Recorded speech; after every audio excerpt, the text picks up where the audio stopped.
So, sorry, I put the stream on, and then I found, let's just say, large collections of fur balls on the ground.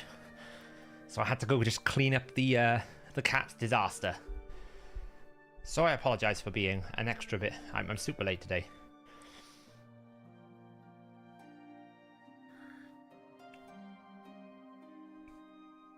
This is the state of play today.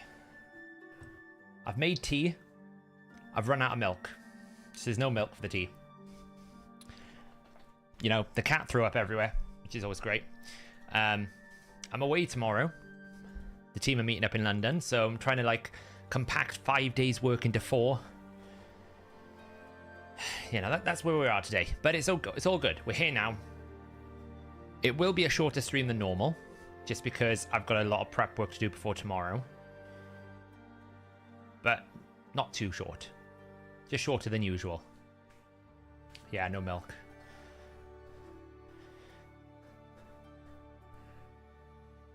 But it's fine. We've gone for like a black Assam. A nice black tea Assam.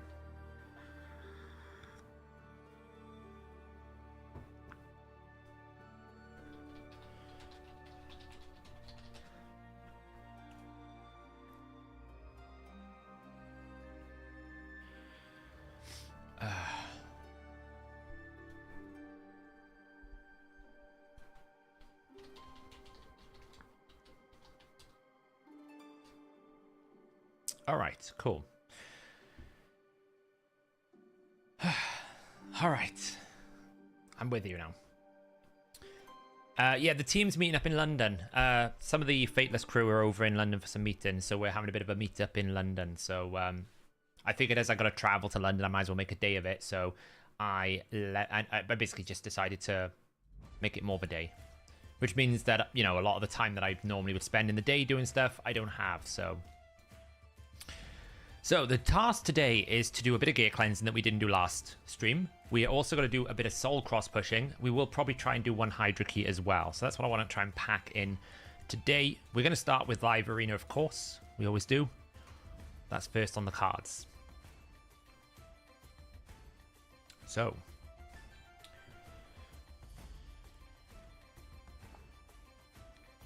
Yeah, we thought this would be the case, that a lot of people aren't pushing this week. Based on the fact that we looked at this and we were like, these teams should be doing more damage. Like, we looked at this and we were like, yeah, these teams should actually be pumping more damage. I can't remember which one it was. I think it was this one here. Yeah, we saw your team. And we were like, no. So they're tanking. I don't know why we've managed to draft this team, Velasio. I'm so confused. I don't know where this clan has come from.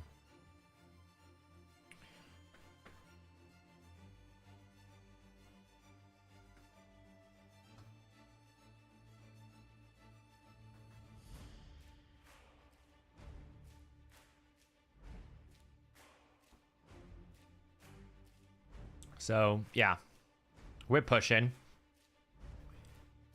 We're guessing that Tomb of Nazakin, which is kind of a debt, you know, the clan's kind of fallen behind now, is not going to be pushing either. So hopefully we'll win. If you're not pushing, then you know.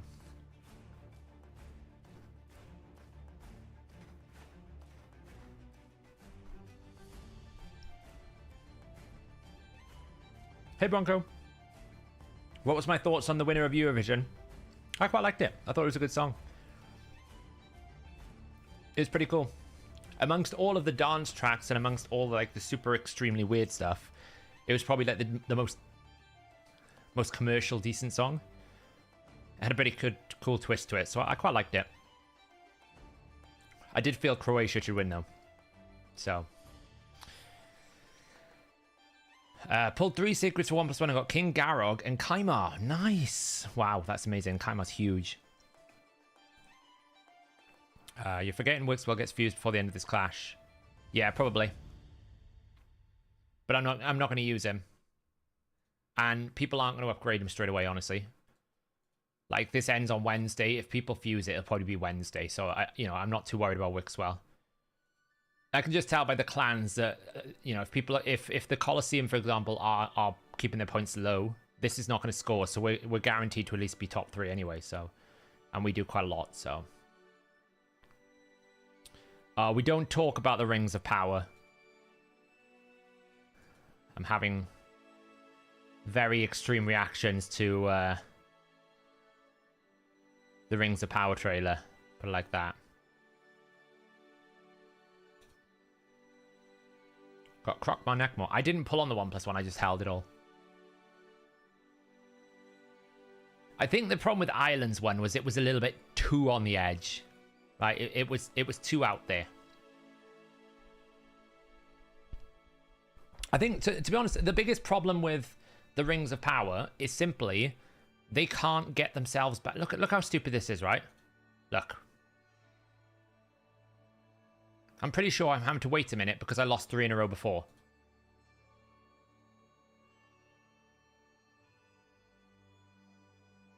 The biggest problem with the Rings of Power is they literally cannot undo the problems of Season 1 without just completely retconning Season 1. If they just completely disregard Season 1 and don't include anything about Season 1 and ignore Season 1, then it's fine. The problem is, you physically can't do that when you've started a series. So, like, for example, okay, some of the scenes they were showing in the trailer looks to be the sacking of Eregion, which is a key moment during the Second Age in which Sauron raises Eregion and kills Celebrimbor in order to retrieve the Elven Rings. Because after he forms the One Ring, he realizes the elves forged 3 rings in secret that weren't tied to the One Ring. So, of course, being Sauron, he was pissed. And he went to claim them. That is a principal key moment because it kind of started the main war between Sauron and the elves. The problem is, they've already made the Elven Rings. And he's already shown his face. So why the hell would he suddenly... Like, you've destroyed the concept of Anatar. Because they already know who he is. So... They've messed up the whole plotline. Like, fundamentally right now, this is how bad they messed up Season 1. The entirety of the Lord of the Rings cannot happen because Isildur is apparently dead, which means Aragorn can't be born, which means Gondor is not born, which means, you know, the ring's not cut off Sauron's ring, which means the whole thing about the ring getting into Golem's hands doesn't exist. So that's a bit of a problem. For some reason, Galadriel now is transitioning to Legolas Light. Don't really know why she's shooting arrows now, when she's meant to be one of the most powerful sorcerer elves in all of the Elven Kingdom. You know. Logic dictates me. You've got that problem. You've got the problem of time compression, in which Isildur is not meant to be, like, Elendil's not meant to be born for another 1,000 years by the Rings of Power. They forged the Rings of Power in the wrong way.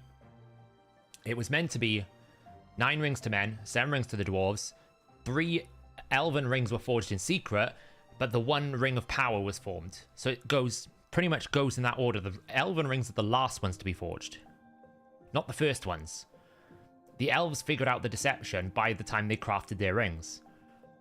Now, the problem you've got is you've crafted the Elven rings, but not the other rings. So why would you go and form the other rings? So that means we can't have ring wraiths. Like, it's just a little bit of a disaster class.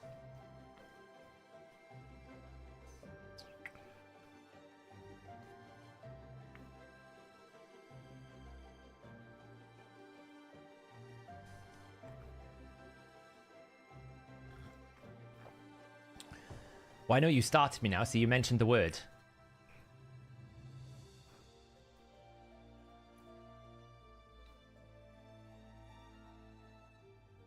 But then they had this whole arc as well, like Mithril was the answer. And how did the most celebrated elven smith since Fëanor in Celebrimbor not know about metallurgy? I mean, this is not the common fundamental. Like, you would have thought you would have figured that one out by now. It's almost like, oh, Sauron had to educate the guy on how to do basic forging. Good job. All right, well, we're going to lose this one probably. Because... well, I might as well try and plonk some stuff.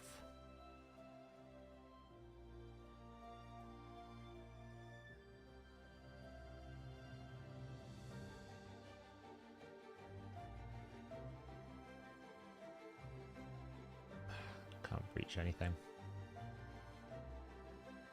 Execute Garrel.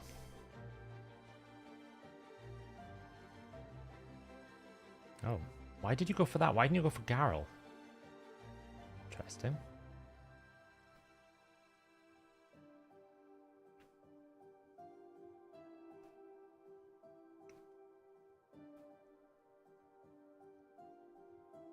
Okay, who's he going to go for?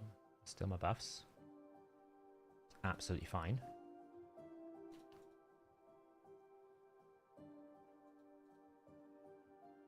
Wow, I just do no damage.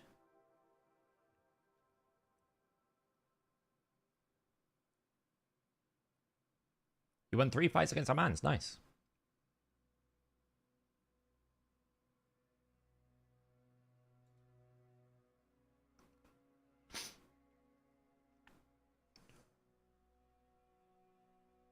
Probably Curry. Wouldn't shock me.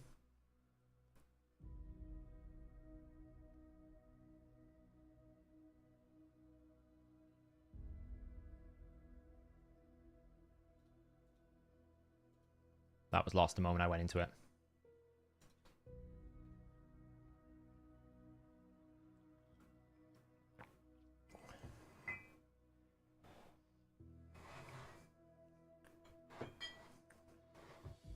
So yeah, it would be interesting to see how they ruin it even further. But I wonder if they'll just ignore half of the Season 1 stuff and just kind of retcon it. I mean, they hinted at the end of Season 1 that the Balrog was going to wake up. And I'm like, well, the Balrog doesn't wake up till like the Third Age, which is like several thousand years away. To start with. And then we had like the whole thing of like Elendil going on a haunt to the Middle Earth, which never happened. I don't really know why that happened.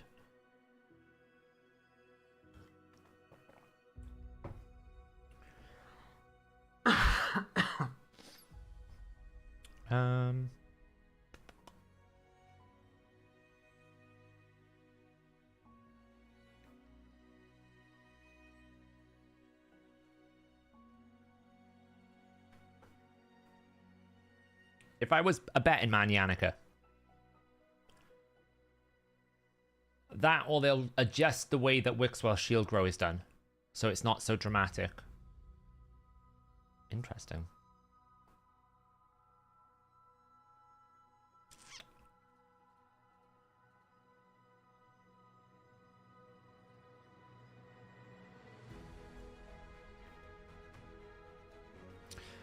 They'll either cap Yannicka's A2, yeah, or they'll change Wixwell's to be more of a consistent shield growth, a bit like Brogny's shield growth. The problem with Wixwell at the moment is he scales based on the size of the shield. So if you make the shield very big, then of course that means that that one growth is going to be far more effective than all the others.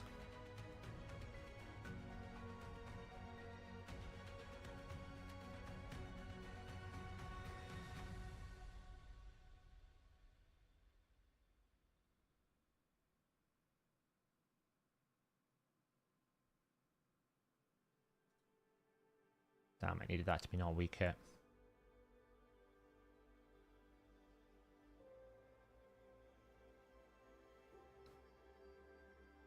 And who's he executing? Probably going to execute on my team. Yep.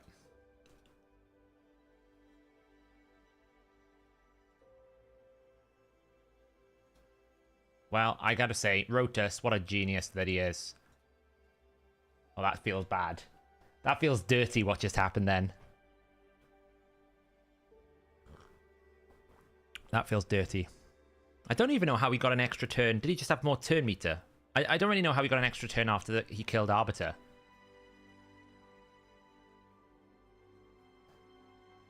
I don't really understand how he got an extra turn. It just happened.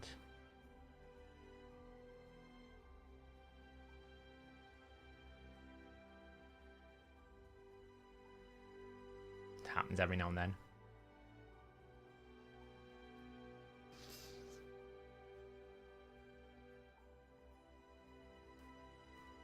The issue they've got with Wixwell is the issue that they got with Wixwell is they can't nerf him now. They can't really nerf the Wixwell, which is why I think they'll target the Yannicka. Because if they nerf the Wixwell, people will be saying, oh, you nerfed our fusion champion. If they nerf the Yannicka, you can say, well, we didn't nerf Wixwell. Wixwell's working as it is. But unfortunately, there was an unintended consequence with the new champion in Yannicka that we didn't realize could be an interaction. We're going to fix that. How about the new House of the Dragon trailer? House of the Dragon is not my thing. I liked Game of Thrones, but then it got a bit much.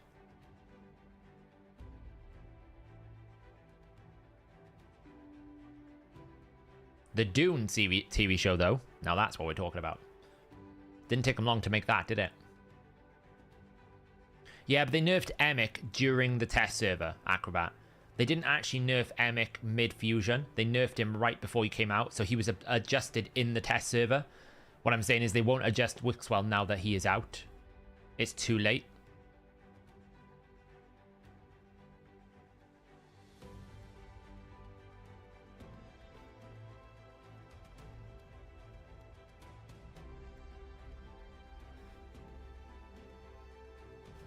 I think at the moment they're trying to figure out how to do it without actually pissing people off. So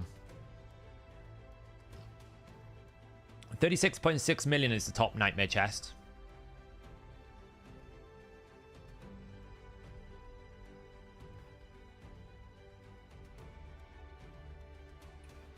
I mean, the only thing I will say about the Wixwell Yannicka is as much as Trunda does a lot of damage, she doesn't do it in one ability. Yeah? Like, she can't do 1 billion damage with one attack. So there is a bit of a different situation. I'm not saying that, you know, Trunda shouldn't get nerfed because of that. I'm just simply saying that Trunda doesn't do 1 billion damage in one attack. You don't break the game with Trunda. You just can do an abusive amount of damage. So that's the only thing I would say.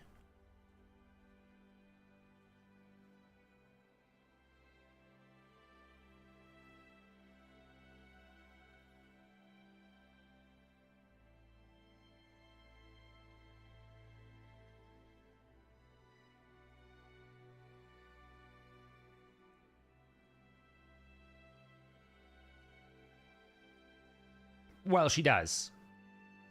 Yannicka does 1 billion in one go. One action, I'm talking about.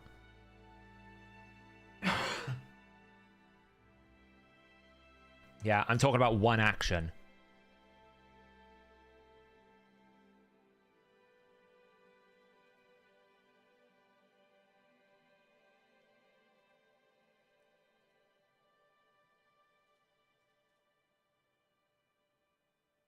Oh boy. I mean, the only real threat is him, so we'll take him out for now.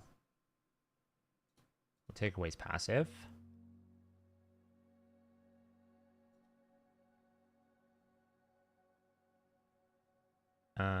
Then we will wait. I can't really do anything. Oh, he's got his little thing. That's cool. This will boost my turn meter.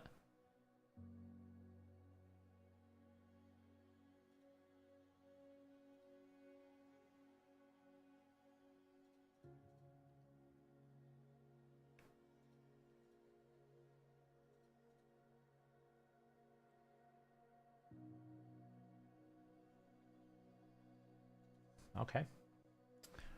It's fun.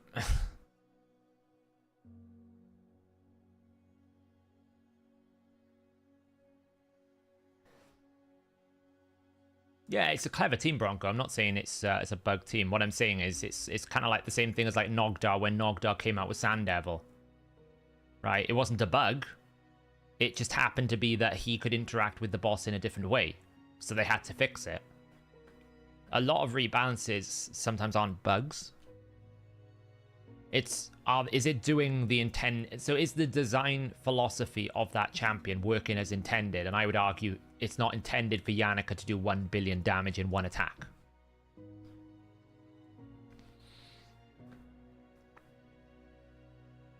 Yeah, Trunda is not bugged in the sense that it's not doing what it's intended to. The problem is it's a poor game design. It's multiplying multipliers, which is the problem. When you don't have that, when you lose control of your multipliers, that's when that problem comes out.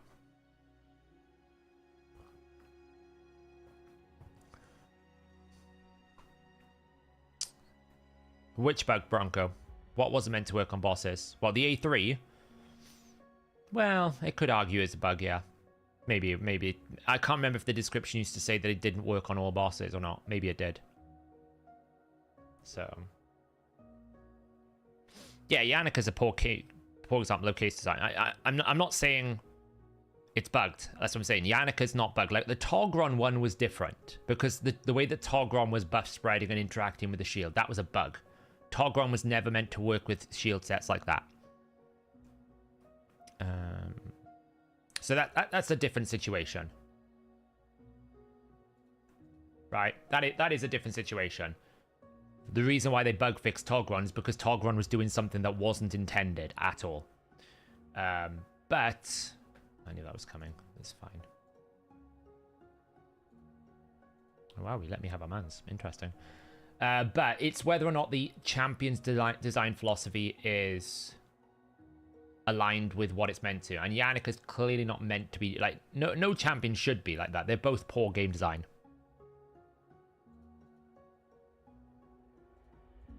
It didn't ban the Armands. Rule number 1. Always ban the Armands. Otherwise, you end up in this situation where you can't stop me.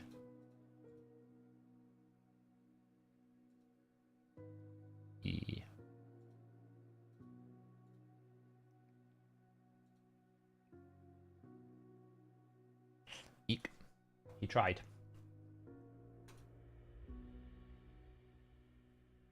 True, but the thing is, Shinori, you could almost say, well, if it wasn't for Sandevil, who would have cared about Nogdar's A3 bug? If it wasn't for XYZ, who would have cared about this bug, right? So, whilst you're right, it doesn't necessarily mean we should just go, well, Hydra Clash is the root cause of the problem. To be fair with Trunda, I can think back to nearly 3 years ago where I was saying the exact same thing about Trunda's A2, where it wasn't coded correctly and it shouldn't be the way that it is.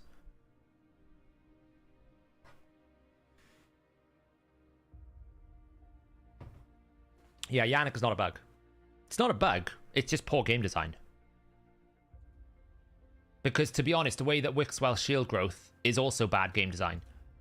And the reason why I say it's bad game design is because the first time you use Wixwell's shield growth, everyone's like, well, it's not doing that well. It's pretty bad. I don't see any shield growth. It's pretty terrible. And that's because the reason why it is because he is using... he's scaling off the current shield, and that is the problem.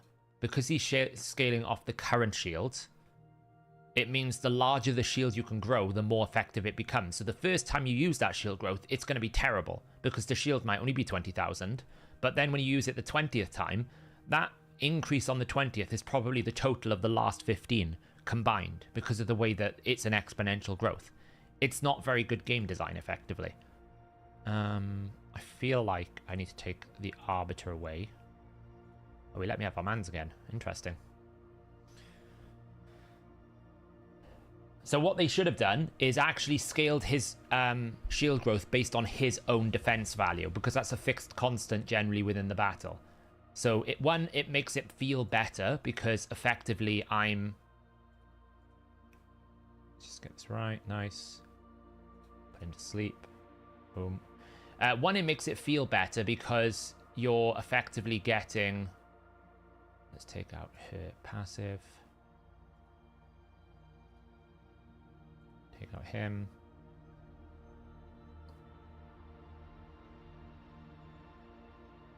Yeah. People are not banning our mans, and they're kind of failing. So if they did it based on his defense, so right now it's doing 3% based on each buff, so 3% per buff based on the total amount of shield. What it really should be is 3% based on 3% per buff based on his defense value, like a proportion of his defense, or not necessarily 3%, but say like he's got 5,000 defense, then maybe it's doing like 3 times whatever, how many buffs based on his defense.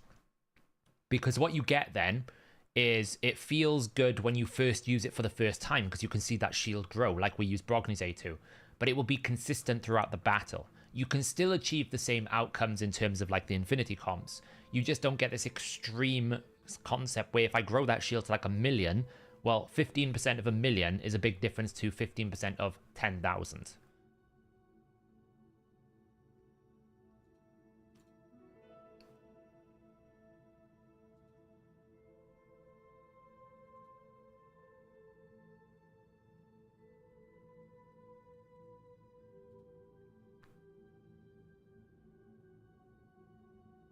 Am I involved with skills and actions in Fateless? Yes.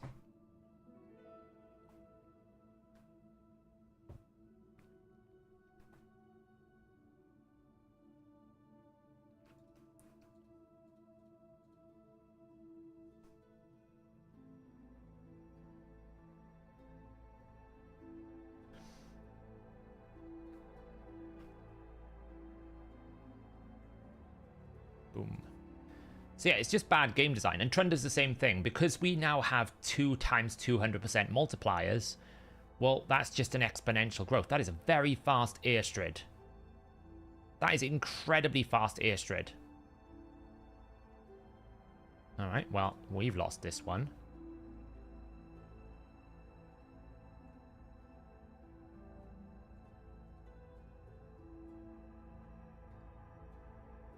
Might get lucky. Oh, come on. How is she back to her A3 again? That's so annoying. Never mind. It's just a fast airstrid.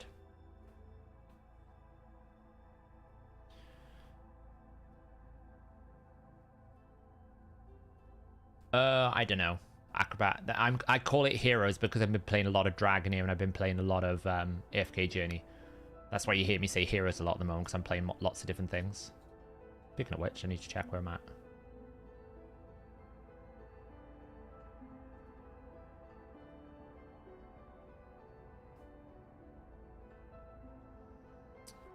Yeah, but I needed the turn meter, Darky, because it was a fast enemy. Was that you crouching? Okay. Your airstrid's fast. I remember we talked about it.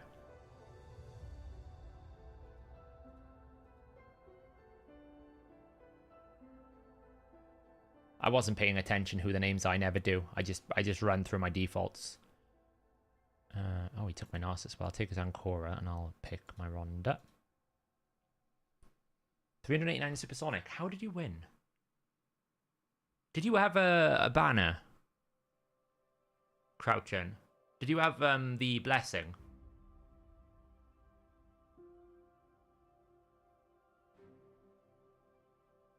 Because my Arbiter's 390. And I had a better aura than you. So I'm trying to understand how I lost that.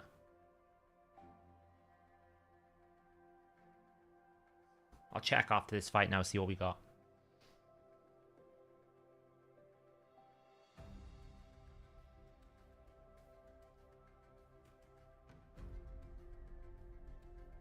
No, it's per individual ally random stuff. So it'll go pick the target ally.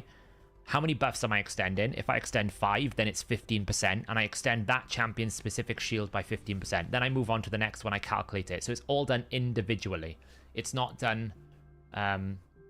thing. Oh, maybe the shield did give you turn meter. Yeah, that's a fair point. You would have got 2, 4, 6, 8% turn meter fill. And that was probably enough. Because mine's 390. We'll have a look in a moment. What we got here?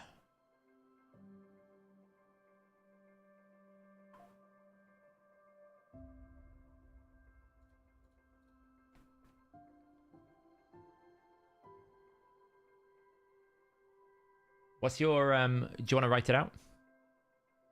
Started following me and Ash in the Dragon and waiting for the next video. Nice, thanks. We did pull them. You won't be disappointed we ain't dead. It was a great video.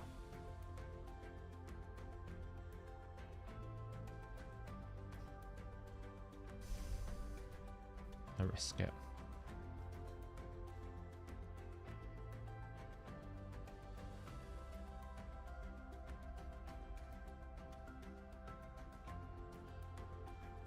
Did I pull Soul Stones? I pulled a few, and I got some crazy ones. And I'll tell you why. I'll show you why I pulled a few in a moment. Who are we taking out? Let's just take out Marichka. Then let's take out you. Then let's give you. What do you got, Mikage? What have you got? Literally could still win if the monkey comes alive. That's why I'm afraid. Monkey could still come alive. And Mythicals can power his passive back quicker. So we get stunned here, but it's fine.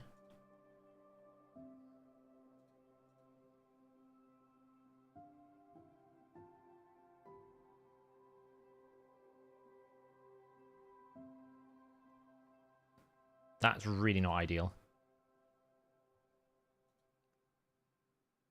Okay, that helps. He's probably going to kill my Rhonda.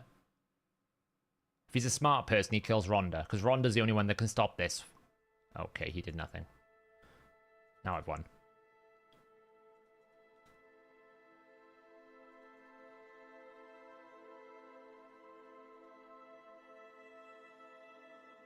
Rip. He weak hit, unfortunately. There was his only hope, because the moment Rhonda was going to A2 would have stopped him. Let's see. Yeah, I'm not sure how I lost that race. Because I've got a banner on mine.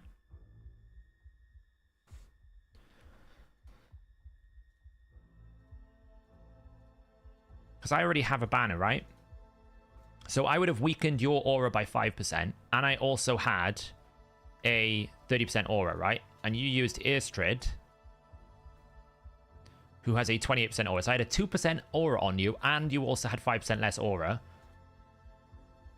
And my Arbiter is 390 speed. So yeah, I lost because the Bolster Shield gave you 8% turn meter. That's why I lost. Because the Bolster gave you 8% turn meter. Actually, you got 10%. Because Rhonda would have put a shield on herself. So you got 10% turn meter fill. That's how I lost. Amazing. That's brilliant. That is brilliant.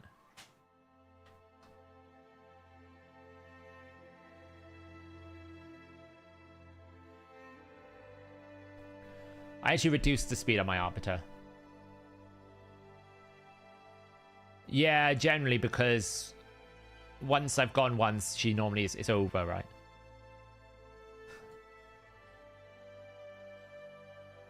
I mean, it's fine. It shows the value of Supersonic, right? I mean, that's good, isn't it? It shows the value of Supersonic. Because probably, if I had gone first, I would have won that fight. Because I would have boosted into single turn meter, probably killed off the Wukong. There's no reviver in the team. So Wukong's gone. So now it's all down on Candy. And Candy probably isn't going to cut through all of these in one go. Would it give me an opportunity to revive, go again? So I probably would have won. But I went second and I lost. So that's the value of Supersonic there. That 10% won that fight. And then the moment it's an extra turn into an extra turn, it's like, it's too late. I can't catch up, you know? Because of the Supersonic set, every time someone on the enemy team gets a buff, it's 2% turn meter. So 4 Bolster is effectively a buff. So I gave the enemy 8%, in this case Crouching Grandpa, 8% turn meter. And then Rhonda also gains her own shield. And her shield is a skill shield, not an artifact set shield. So they will stack as 2 separate shields. So that's another 2%. So effectively, the Earstrid got 10% turn meter fill, and that was enough to win the speed race, even though my Arbiter had a better aura banner, a better aura, and 1 more speed.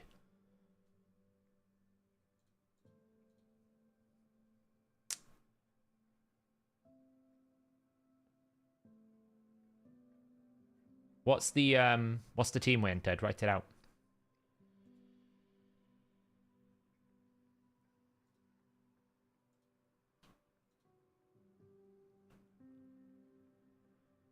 No, it does. It's during battle.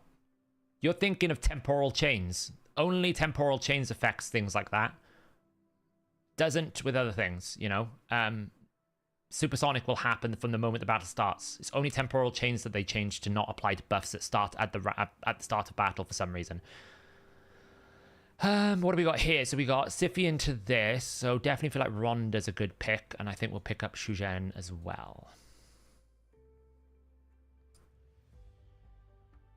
You got Wixwell lead, Airstrid, Rathalos, Mikage, Oboro, Ultimate Garlic.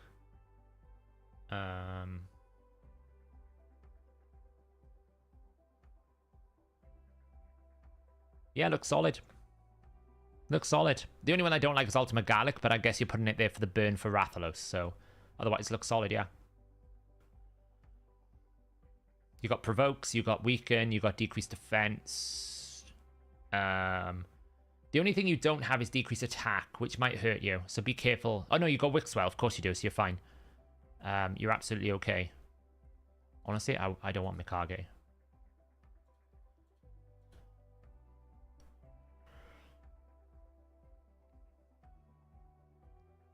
No worry, Francis. That's why I did the video. Not specifically for you, but I figured other people would be. How do you advise Void or Sacred Shard for tomorrow's Summon Rush? We'll go through it in a moment, Jacob. Are you talking about Ultimate Garlic or Supreme Garlic?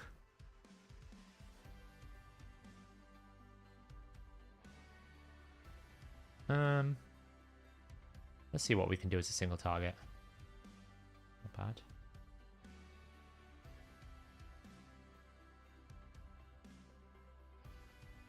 Supreme Garlic. Okay, then it's absolutely great. Supreme Garlic, way better, yeah.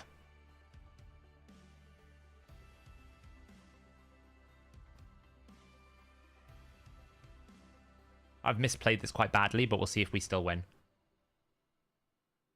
Yeah, Supreme Garlic's way better. That makes more sense now. When you said, like, Ultimate Garlic, I was like, Supreme Garlic, no, really, really good.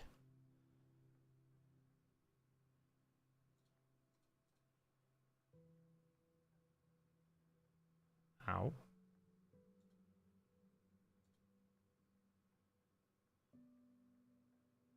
Well, it's going well.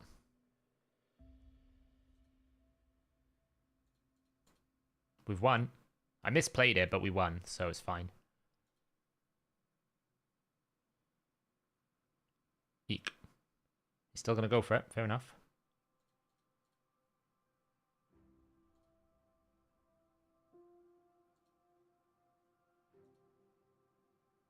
Oh, man. Come on, there we go. 5-2, we're doing well. Wait, I missed one. 7. I've missed one. How many have I done? 1, 2, 3, 4, 5, 6. Missed a victory somewhere. What are any S-tier champions for Hydra other than this? Well, you'll need 3 Hydra teams, but, you know, that's a great setup for a team. Astrid, Rathalos, Mikage, Oboro, Ultimate Garlic, Supreme Garlic. You've got a great setup. Oboro probably will eventually get replaced because she's not that crazy. There are better block buffs and better damage options. Sorry, decreased defense and better damage options in the game. But that is a really, really solid Hydra team. Yeah, I'll show the builds after. Don't worry. Do you think Playroom should remove the reroll from Trunda's A2? I personally believe they should reduce to 75%. I mean, they can stop it critically hitting. It's probably a good start. That doesn't really solve the problem, though, because you can still multiply it.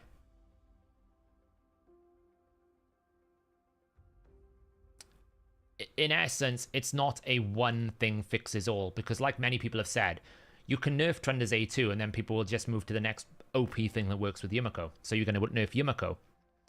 Like, you can't just treat it as a one champion problem. You got to treat it as a systemic problem, which is why I'm now leaning more towards having a situation where you fix the underlying mechanics of Hydra more than the champions, because unless you're willing to nerf 5 or 6 champions, you're not going to find the balance that you want.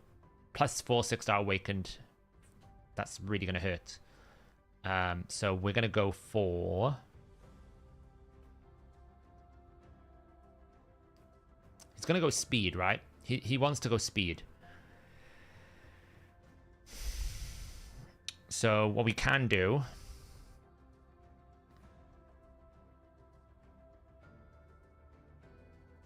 is that.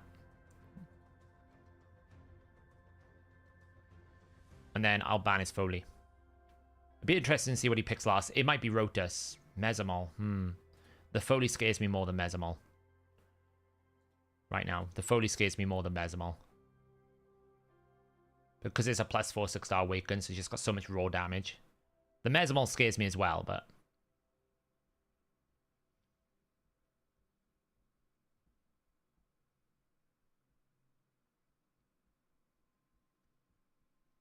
Well, the thing is, Stiko, you can solve it by balancing champions. What I'm just saying is, it's not just as simple as nerfing Trunda.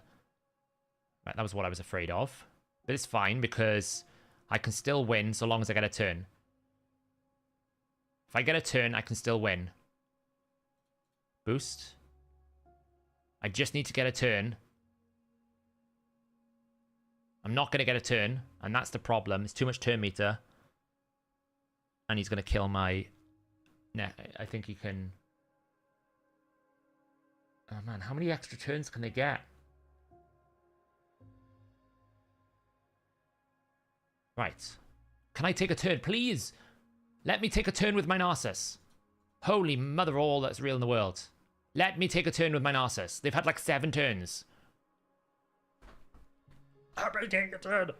Oh my god. Oh, they're just increasing my turn meter. Yes. Finally. There we go. Oh, that was fine. Lord above. It's like, yeah, bruh. Just let me take one turn. Well, it's not the mechanics that are the problem either, Stiko. What I'm saying is, the solution isn't just nerf Trunda. The solution is you nerf a number of different champions that can abuse the mechanics, or you improve the system mechanics to make it so that those teams can't perform very well. They're equally the same role, it's just that it's not as simple as pick one champion, fix problem. Because they tried to do that with Cadaver and they just made it worse. And I'm not saying that the Hydra mechanics are the root of the problem, because they're not. I think the Hydra mechanics for the majority of champions are absolutely fine. It's just for these very unique extreme edge cases, the mechanics can be abused by a certain subset of champions to really push boundaries to where they should never have been.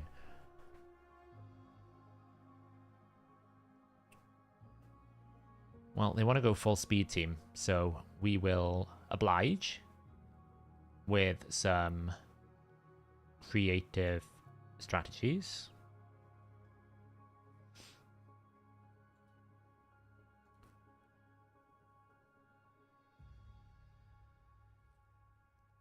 Oh.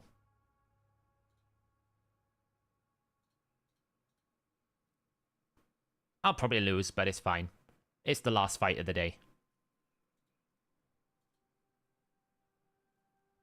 I probably should have banned our mans, but I wasn't really paying attention.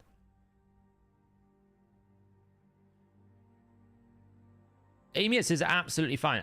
The only thing I hate about Amius is the requirement, the absolute requirement that I have to remove Cycle of Magic as Masteries. That is the only main problem I have with Amius. Otherwise, I'm absolutely fine with Amius as a strategy. It's challenging content, it's endgame boss, it's difficult to learn. If you do the mechanics properly, then you can beat it. If you don't do the mechanics, then you can't. I mean, that should be the way that it works.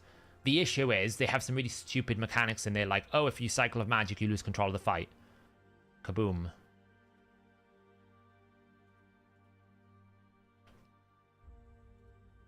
Death by Mythical. Not bad, though. 7-3. We'll take that. Veering upwards towards 4,700. We will take that. Some of the builds that people want to see. Recently used. Boom. So Ancora at the moment is at 831 resistance, 269 speed. She's got more to come, though. I just need to dust things. I haven't really done a dusting session in a while. So she can be improved. The Wukong I use sporadically, but I often don't get a chance to pick him. 6.8k attack, 316% crit damage, 241 speed. The Rhonda is in Lethal Cruel. Currently at 7.9k attack, 238 speed, 307% crit damage. I've got some like more sending to do here. See, that could be attack, that could be attack, that could be attack. There's more growth here. What else we got here? The Shuzhen at the moment is, I think, around about 375, but this can go up, right? I just need to get more oil. There you go, that's the stage. I'm not doing 6-star because I got a lot of missions. 379 speed at the moment. Arbiter, you've already seen. Armand's is now at 314 speed with 604 accuracy. But again, I'm still waiting to find some better supersonic boots with accuracy down here. Like, I'm just in the market to try and find some better supersonic speed boots. Once I get some better ones, like this one potentially could be an improvement. It'll give me more accuracy. I just need to get the right roll. I could swap it right now, you know, it wouldn't make a big difference. Actually, I might as well swap it right now. It makes 0 difference. Oh, I've run out of space, apparently.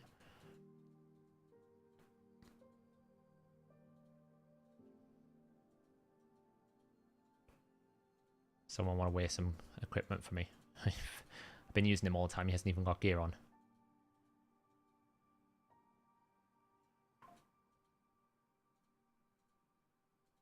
What we got here then? Attack. I'll do.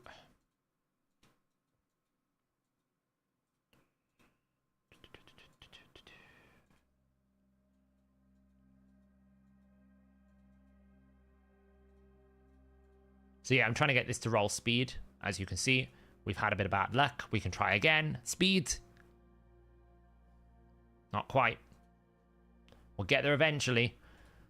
We got some accuracy we can do here as well. Again, I'm waiting for missions before I ascend any further. So we still got a little bit of improvement. We can glyph a little bit better in different places. Like here, for example, this could do with like an improved glyph. It's not going to give me much more. Speed on the boots will help. A better banner will help. You know, and more stone skin that I can get, the better. So, but you know, improving. You know, 315. My goal is 325. I want to hit 325 with as much accuracy as I can. Rotus, he is in a pretty good build. His chest and his gloves need ascending. Like this needs ascending up. You know, again, we're still going through the process. He's currently at 5.9k attack, 57,000 health, 264% crit damage. More health than most of the champions because he scales off HP. And yeah, Narcissus is just powerhouse, 126,000 health, 254% crit damage. Xena is slowly getting there. She needs books really before I can start using her, but she's got masteries now. So we're getting up with her. She's currently at 6k attack. She needs a blessing more than anything else. I did buy a 2-star to get her some more attack, which really helps. So, but again, we just need to ascend the things and glyph this around, like, you know. It needs to be dusted. So. No, my Wukong is literally pure damage. Because generally I don't need to deal with Ultimate Death Knight. He's falling out of the meta now. Since since Armand's, he's fallen out of the meta.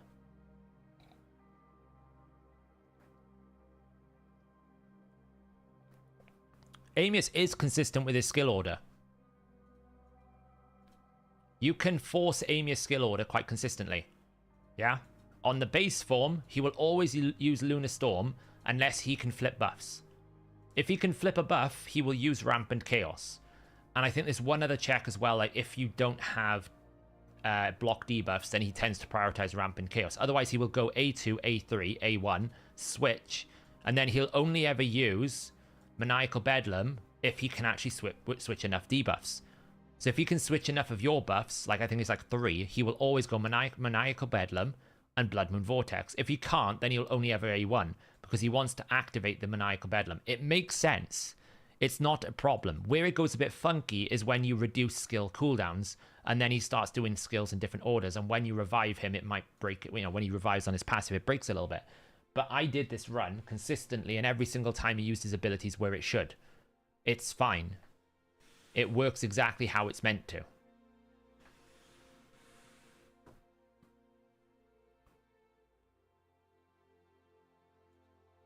But he will always do on the alternate A3 into A2 if there are buffs to flip. But he will do A1 only if there are no buffs to flip. So it's pretty, you know, it will happen pretty much all the time.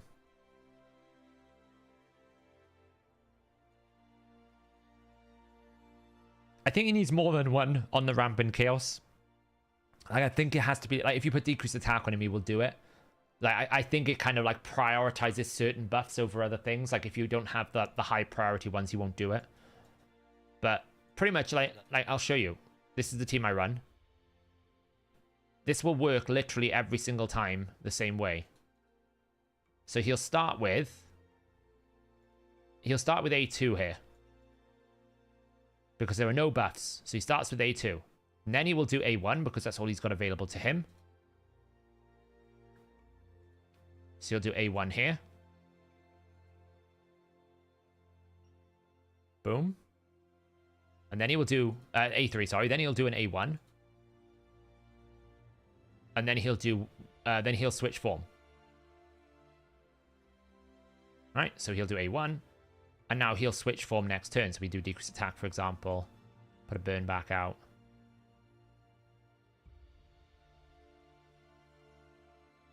Now, because I have 2 continuous heals on Drexar, he will open with his A3 because he's going to switch those buffs because there's too many of them out there. And then he'll do A2. And then he will do A1.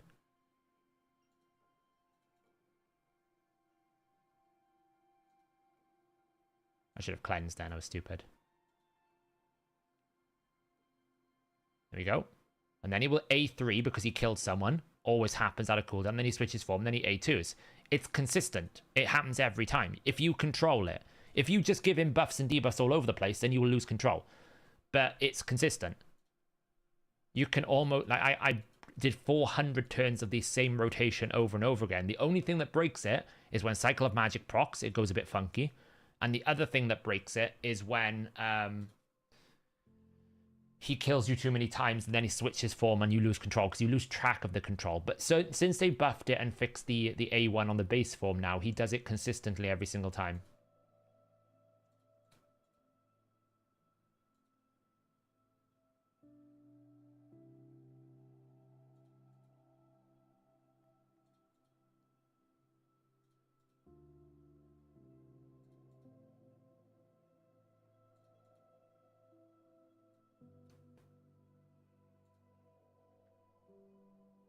I actually have no idea. If Orogrim's still in curing set, we'll find out.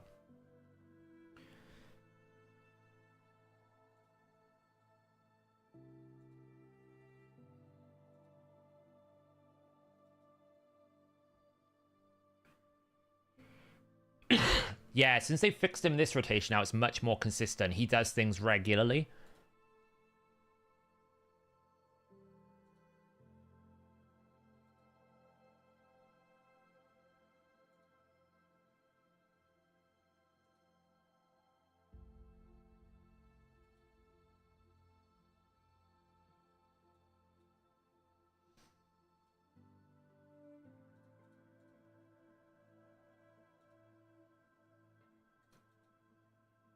Yeah, he's still in curing, good.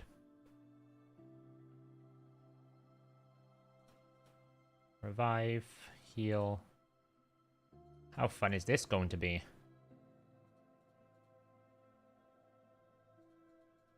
We get to do this for about 10 minutes. Woohoo. So cannot wait.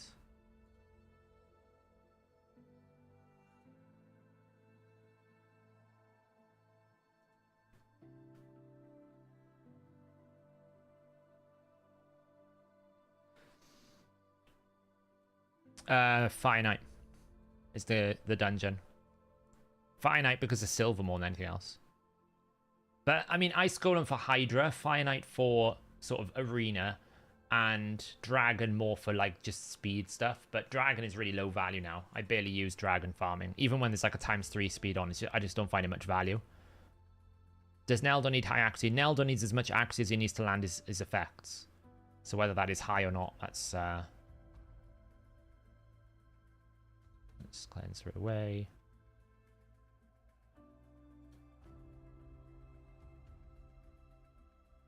Pulled yourself a second on hands. Lovely.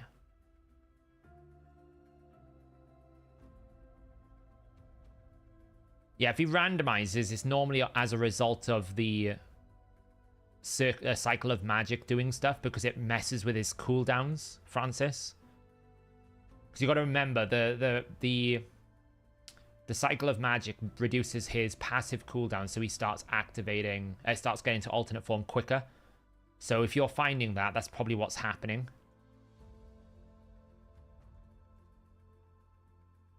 I might lose my Pythian. He didn't take any weak hits here. We'll find out. Oh, we lived. It's fine. He weak hit on the ultimate. Heal up.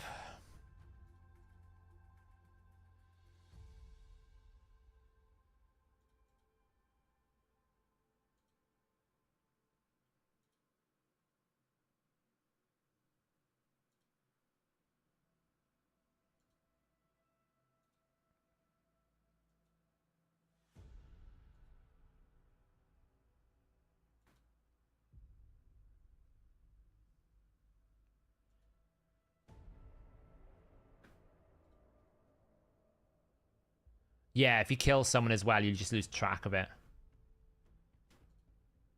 So he's pretty consistent. As I said, I did 450 turns to finish him this rotation.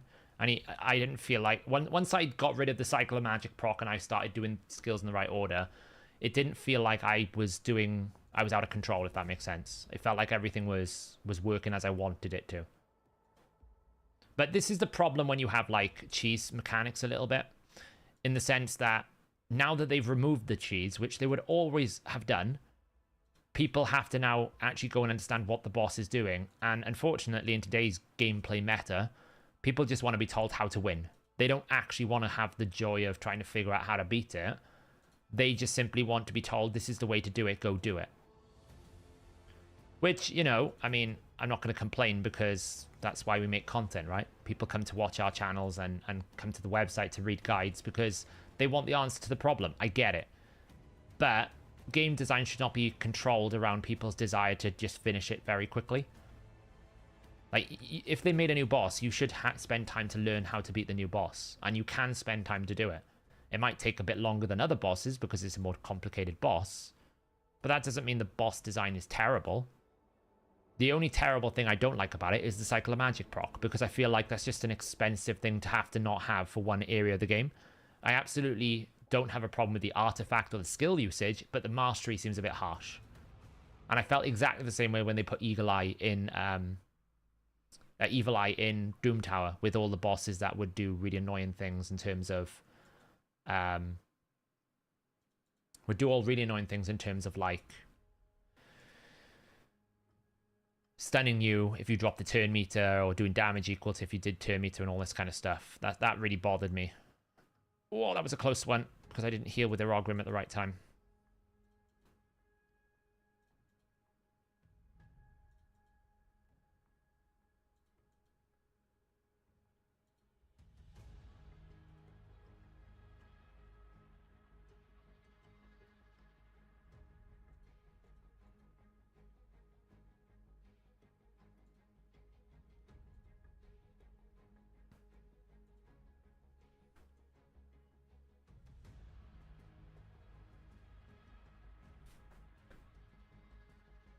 My point is, Bronco, if it's happening, it's probably something that the player's doing, because I did it and it didn't happen to me, and I've done it. And it's not just this rotation. We figured this out from day one. Me and YST spent many hours talking about how to beat it. YST's video covered it in detail how to do it. There's multiple different ways you can control it. You can force his A2 on the alternate. I did a way where I forced him to always use his A2 and A3 on his alternate form. And then there's ways to do it when you only allow the A1, which is the way that YST did it. So, you know, I get that it can do some things weird at times. Fine, I understand that. But for the majority of the time, the boss is pretty consistent in my book.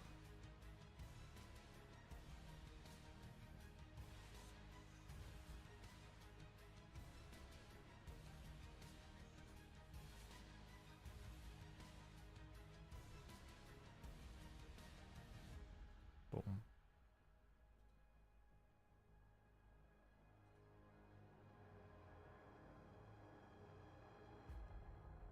No.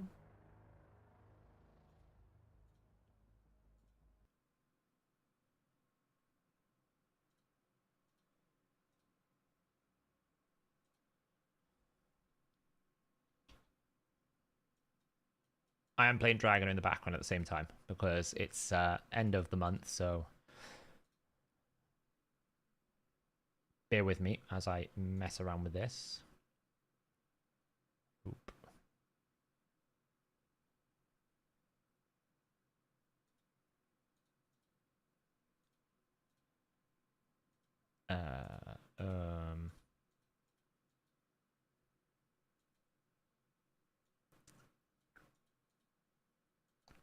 Bear with me one moment.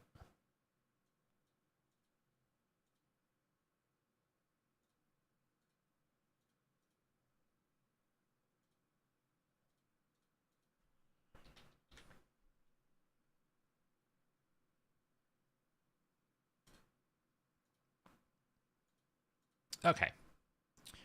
Let's just go here.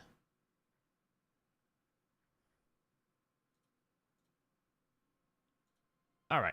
Sorry, I was just setting up something else on Dragon here.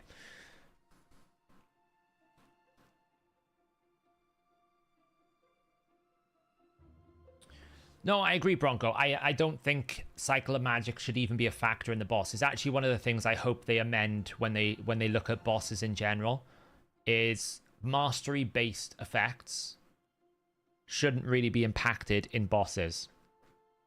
Not unless they're going to give us a free regear, right? Because if they release a new boss and now all of the champions that have Cycle of Magic have pretty significant issues, well, that's a very expensive regear in terms of gems just for one boss that I fight once a month.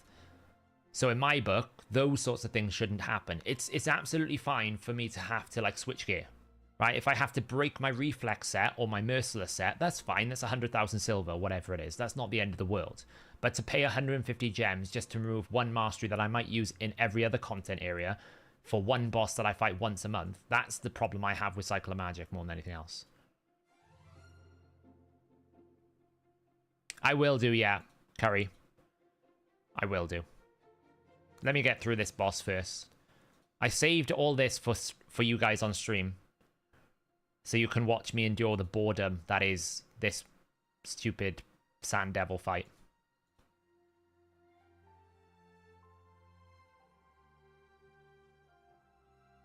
Has there ever been a case of having certain masteries made a boss harder? Yes, Ivan. They did it in Doom Tower. They basically made Evil Eye pretty useless for Doom Tower because you had things like Griffin, where when you open, you'd basically stun your entire team. You have things like Agreth, where when you did it, but the difference is you just had to survive the first hit. So it wasn't so bad because once Evil Eye is procced once, it doesn't proc again. Where Cycle of Magic can permanently proc, so it's a much different situation, but there has been situations in the past where they did mastery-based problems, and we're sat here like, this is just annoying because I have to basically remove it off all my champions that I actually wanted on just for this one boss. Yeah, and Bommel Evil Eye. Probably Bommel Evil Eye was the worst one because that created a Dread Bomb, which obviously is bad, is a problem. You don't want that to happen.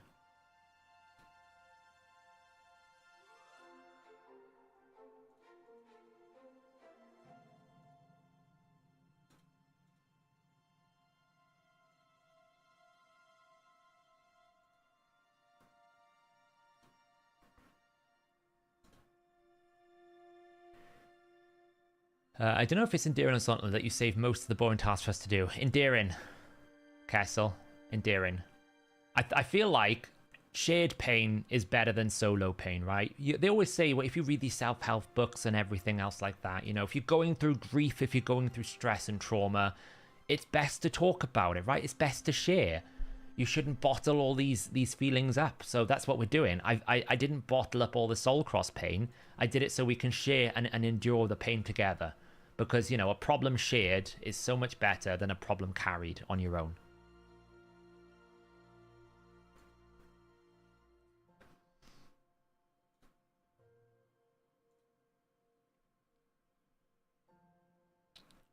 No, that's just people trying to bait me for getting angry about the stupidity of Rings of Power. That's different. That's not even pain. That's trauma. That's blasphemy. There's actually levels of things that I could describe that, and it's definitely not pain. It's disappointment, dissatisfaction, disillusion, disgust. Every form of dis that you can imagine even for the dwarves that was called this, that's how bad it was.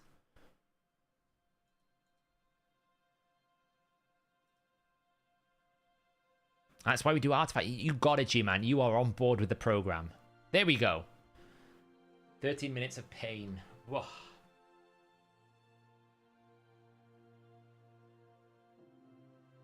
Yeah, you're right, Ballbag. I actually had to spend 150 gems on my Duchess just to stop it. It was so annoying.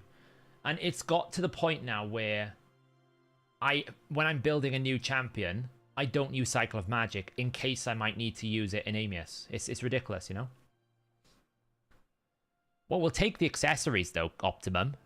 I don't mind 5-star rings, right? 5-star rings, I couldn't care too less about. There's a 6-star ring. It's pretty trash. But like Supersonic, Dwarves, is speed on it. It's not the end. Look, defense, and speed. It's quite good. Right then, where should we go next? Should we go towards this direction? That could be fun.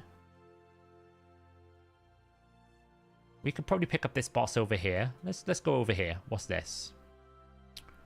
Well, I feel like we've got to use Shuzhen somewhere.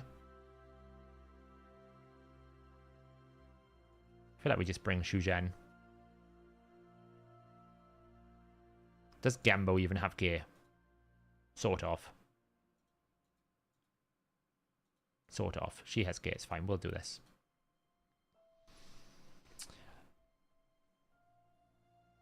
Yeah, it's actually happening today, QWERTY. Because I have no space again. We got into lots of different things last stream. I thought it was actually quite interesting, though. Oh, this is...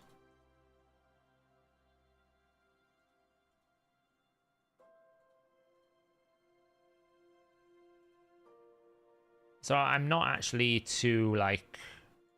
I was kind of like sitting in the stream going, I'm probably not going to get through it. But I thought last stream we had a lot of good things to talk about, so...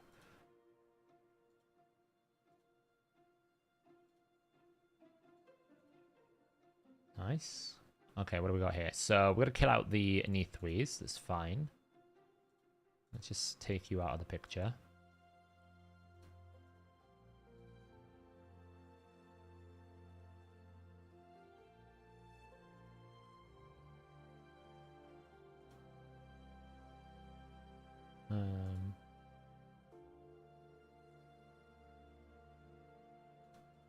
Provoke.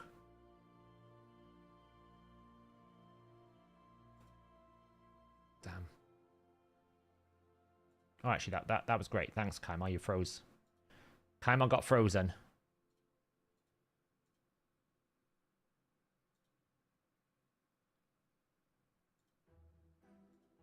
Kill off with there. Gosh, Shuzhen is just carrying this so hard.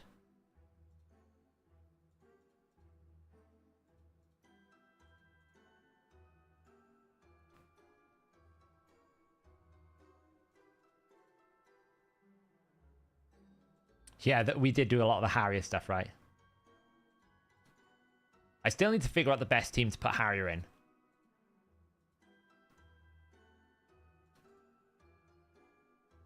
This song's a bit creepy. I still need to figure out what's the best teams to put Harrier in. Alright, let's pronk that.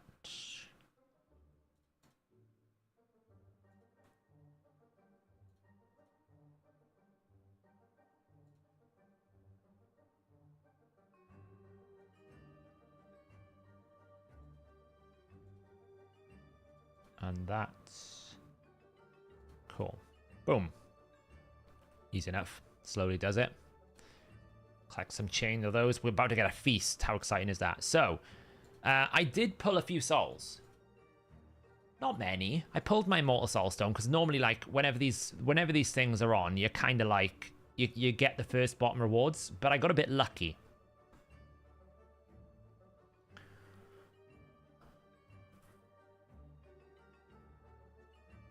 A Boro is better than with Mikage. Your team was fine, we ain't dead. What I'm saying is eventually you'll bring someone like Michinaki into it, right?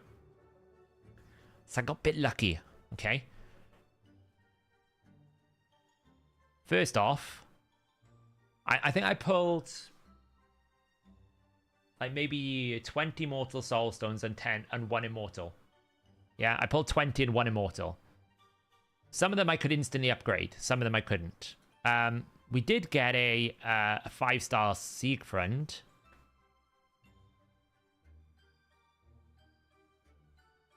We did get a 5-star Siegfried. I was celebrating, and the reason why I was celebrating is we finally finished the goddamn 40 Eternal Essence. We finished it. Finally. Like, we're talking 2.5 weeks it took me. 2.5 weeks of buying gems every single day to get 40 Eternal Essence. To the point where Green Virus actually got more than 40 Eternal Essence in the time it took me to get 40 Eternal Essence. But it's done. And I was able to do like a few extra quests.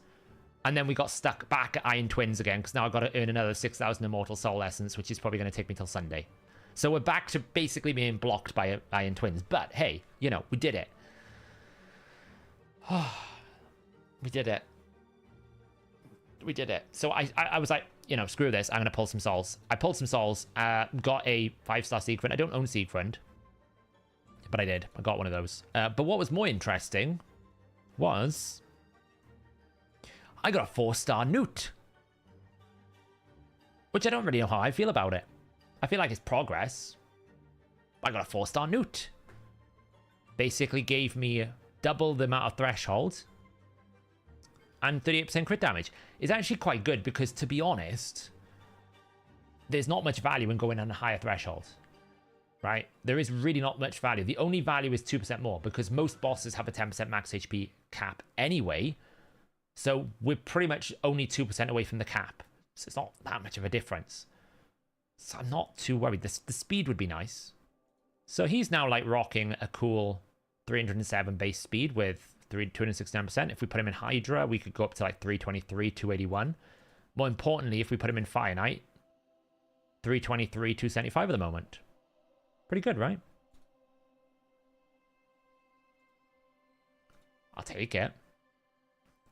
No, it's not that I don't want it. I was just like, oh, it's kind of cool. It's kind of cool, you know?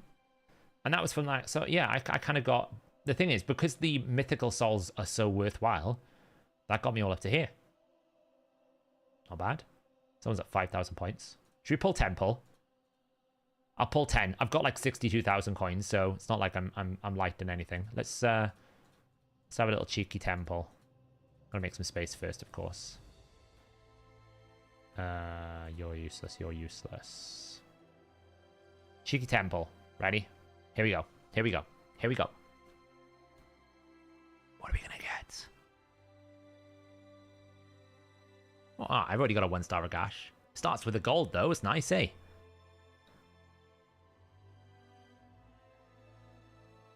Well, that was pretty depressing. I don't even think we can do anything with that. Can we awaken anyone? No. Not really. Depression.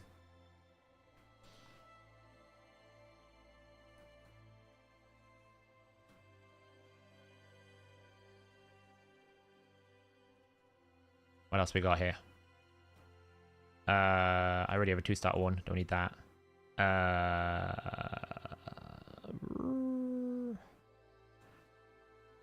already have 1-star Farrakhan. I don't need that.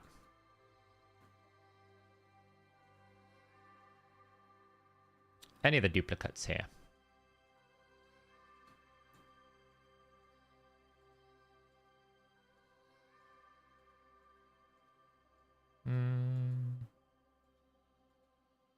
Oh, yeah, Swaran. There we go. You know, one of these days, I don't know how long it's going to take. I'm starting to wonder if my count is just bugged. One of these days, I'm going to be able to pull a Corpse Collector. I cannot believe I've never pulled a Corpse Collector. In 4.5 years, nearly 5 years of playing Raid, I have never pulled a single Corpse Collector. How is that even possible? I'm pretty sure it's the only epic across the entire game that I've never acquired from a shard or a fusion. I'm starting to wonder my account's bugged. Like, look at it. It's the only one. I've acquired everything else. If we exclude, like, the voids now, I'm talking about the non-voids. Every other one I've either acquired during a fusion or I've summoned it from a shard. I don't understand how it's possible. I might even bug report it. Just say to them, hey guys, it's like my account, like, you know, like the test server, like the content creator program, just like in permanent exile for the corpse collector. I actually had to check if you could summon her, because I was like, this is bizarre. Like, I've been able to acquire the new epics quicker than I've been able to acquire a corpse collector. It's weird. Like, it's the only epic in the entire game that I have never summoned that's non-void. It's the only one.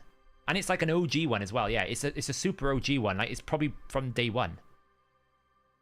I'm so confused. The annoying thing is, though, Corpse Collector's quite good.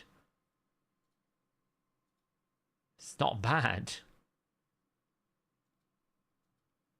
Anyway, 10 pulls. One more. Last one. Last one. 20 pulls. What are we going to get? What are we going to get? Anything good? Ooh, we start with Legendary again.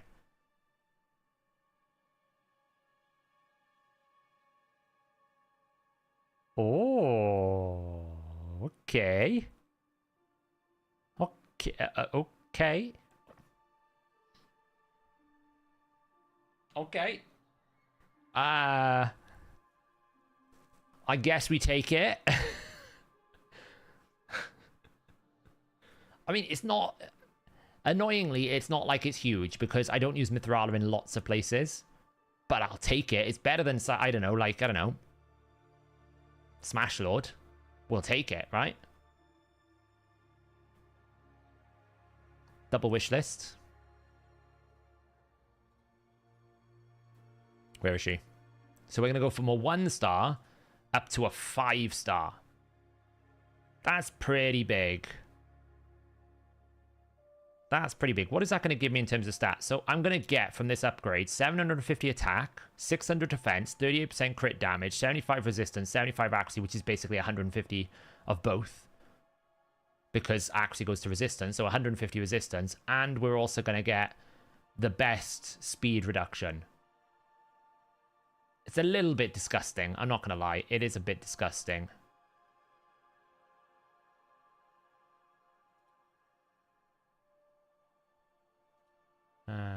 Jack Discourse had a concern. What's your concern?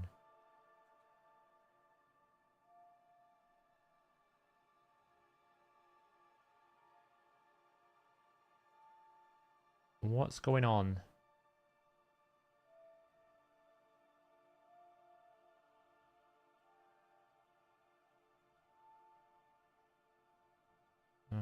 What's going on?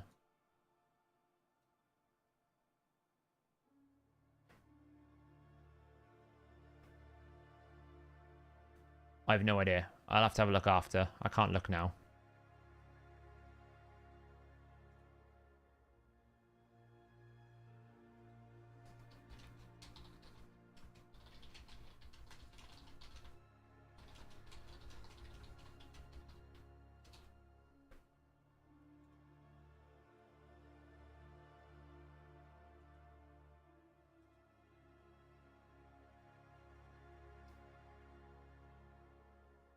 I'll have a look after.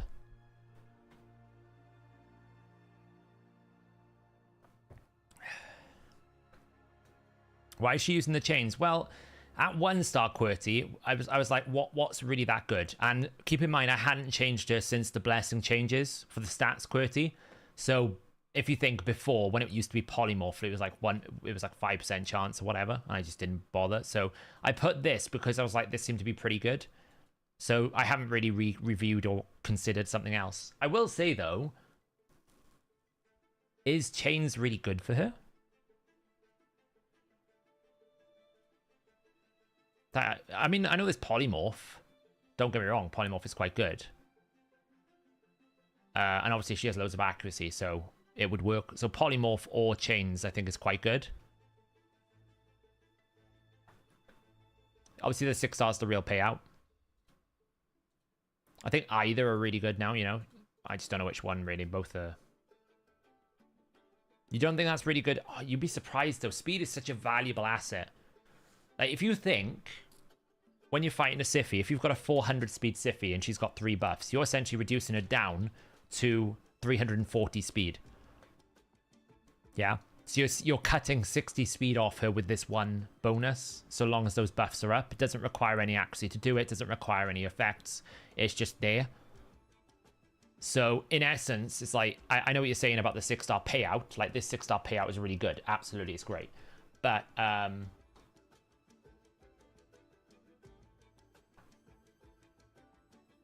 yeah, it's still pretty good. I don't know. Yeah, she's really good in arena. Like, people underestimate how annoying this petrification can be. Like, she is ultimately what I use whenever I see bombs come out. If I see bombs come out, she gets picked. Because this petrification from the Hex alongside this cleanse is super strong.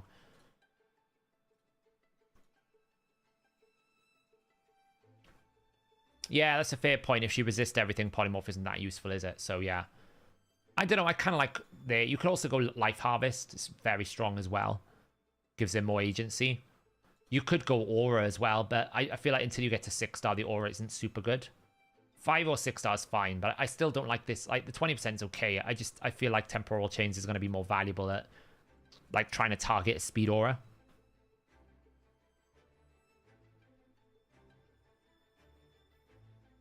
Yeah, exactly. I mean, she's got what?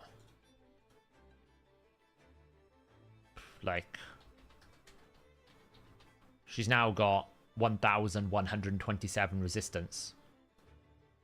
She's now entering the realms of nobody can touch her, even with increased accuracy. Like, and I haven't even optimized her at all. If I actually optimized her more, she's entering the realms where nobody can touch her, even if they have increased accuracy on.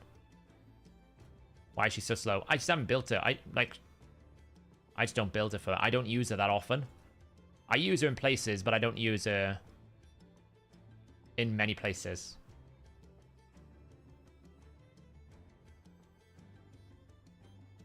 So, you know, if I see people like Gaius, she's someone I counter into because of the cleanse stops the sleep. And I actually value the petrification. It's surprising how annoying this petrification can be, you know?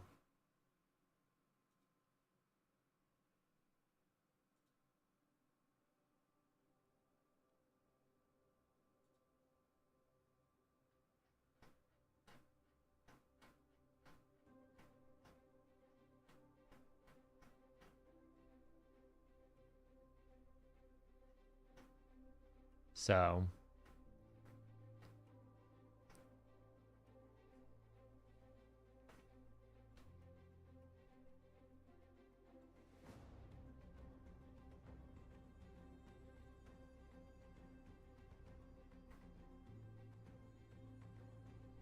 So I'm just dealing with something 1 second.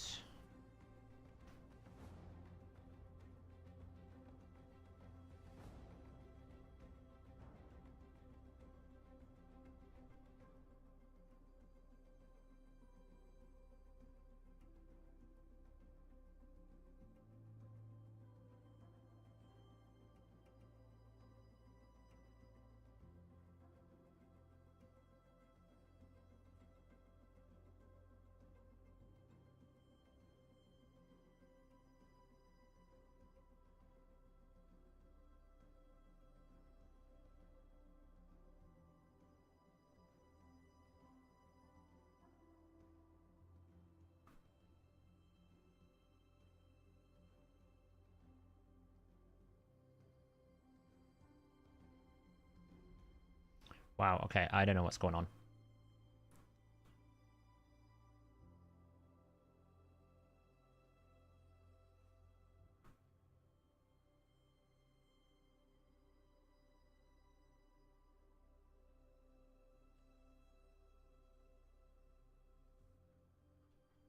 Anyway, back to the fun stuff.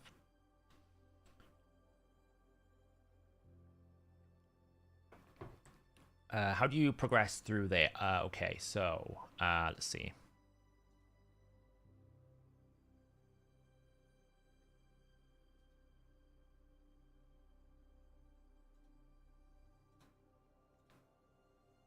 Oh, we get some more. Oh, we get a legendary book. Of course, we got a Mithrala Soul. I forgot this. We got a Mithrala Soul. I still only get 80 gems though, but hey, we'll take the Mithrala Soul. We'll take the Mithrala Soul. What was I checking? Floor 81. What's floor 81? Let's have a look.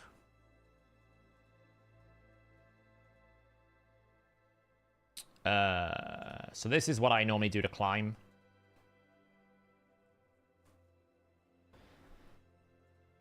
This looks like it's just a case of crowd control and turn meter control, right? You can see I basically can crowd control them.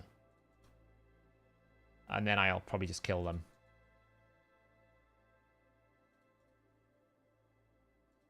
Crowd control, provoke sets. Like, I got Uko in provoke set. I've got decreased turn meter, block active skills. I've got fears in Romantu. Basically just control them. If you are struggling with Doom Tower floors and you haven't got the one hit wonder teams, just bring control. The key is always more control. And if you think you've got enough control, bring more control. That's the way to do it. Right, I use Oella as the base for my healer here so that I can just never die. Obviously, I've now... I didn't used to run Garrel. I used to run Constantine with the pairing, but now I've got Garrel. Garrel just, like, wave clears way too quick. You can see she just cuts through things so much that, for me, there's just nothing better. And a lot of this team is interchangeable, right? You don't necessarily need Romantu. He absolutely helps you if you're fighting things like Mortimer Cabs. He will help you if you're fighting things like what's the guys that reflect? Not War Master. War Chief, that's the one. Couldn't remember the name then. He'll help you against those because of block passes, but you can always pivot to someone like a Ronda or other champions. But yeah, at floor 81, it's control. Always control. If you think you haven't got enough control, get more. More turn meter control. Champions such as Sylar. Really, this ability is insanely good. This is what I used to do back in the day, 2 years ago when Doom Tower came out. This was insanely good. 30% plus a 40% turn meter drop is almost one of the best turn meter controls for an enemy. Right? Even Lissandra doesn't match this. This is better than Lissandra's A3 against the enemy. Lissandra will buff your own team. But against the enemy, it will be really good. Yeah, you can do the Duracell Bunny build, Grimoire, which is basically put Akim Tum in stun set with a Poisoner, and then put him with Harvester Spear, and also put him with 4-piece Slayer. Every time a poison activates, he gets turn meter, and they get stunned, and you put War Master. It's like we call it the Duracell Bunny build. Because he just keeps powering through. But Sylar carried my team, because you also get a decreased accuracy, and it's double AoE. So you can run a stun set Sylar with all this turn meter control. Very good. Also, really good base speed of 105 for an epic. It's pretty solid. So yeah, if you are concerned about the waves and you are struggling, more control. More crowd control. Stun sets, provokes, stun champions, provoke champions, freeze champions, turn meter champions, boosting champions. Those are the things that you need to build. Right, we should carry on with this. Okay, what do we got here?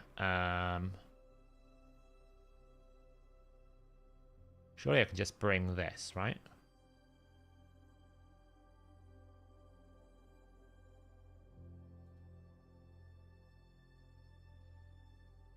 Why keep all the red dots? I honestly don't see the red dots anymore. A lot of people ask me, why have I got the red dots? I don't see them.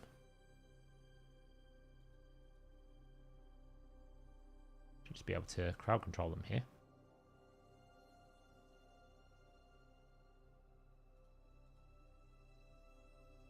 There might be a reason why I didn't bring Mikage, but I can't remember what it is.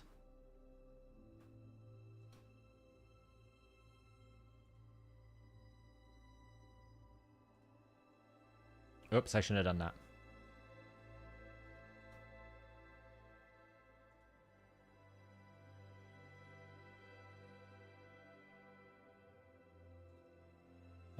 Let's just do this, get rid of the Veil buff.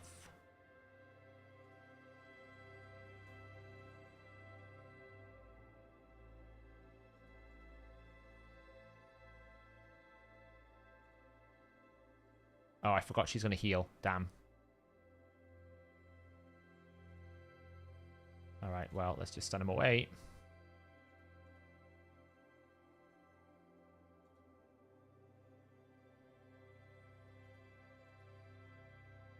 I shouldn't have done that.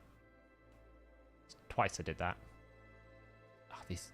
Elva's passive has got to be the most infuriating thing in the game. Like, just as you're about to kill someone, she's like, no, no, no, I've got them covered.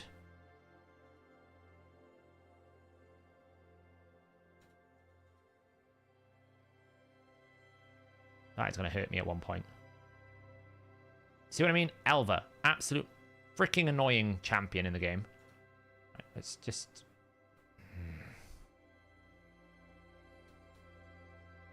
I might actually lose here.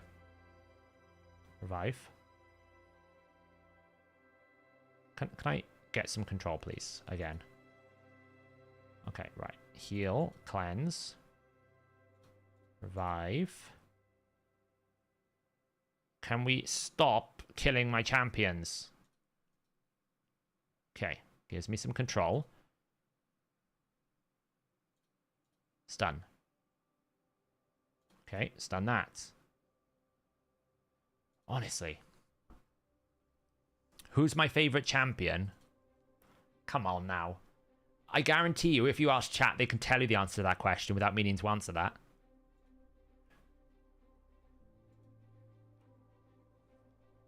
As long as they don't troll you. Other than Whisper. There you go, you covered it. I don't know if I have a favorite one other than Whisper.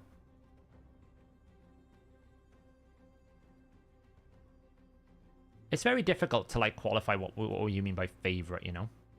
Okay. We've made it past wave 1. Who we got for wave 2? Well, the biggest problem is we can't stun Foley. Because Foley will one-shot us. So, we're going to have to stun you. Somehow. We're just going to risk it for a biscuit. Oh, we survived. Okay, so let's throw out some debuffs. Gotta kill a Foley first. Heal everyone up.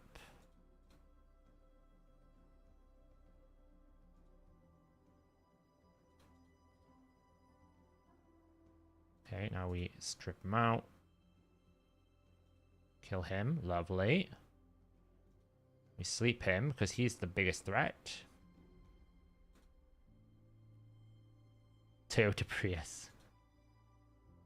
Damn.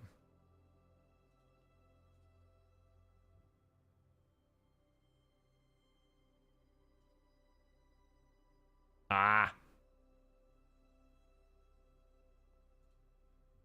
That's annoying.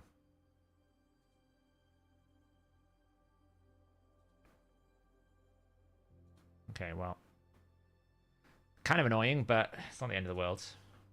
I need to kill him because he'll heal if I'm not careful. There we go.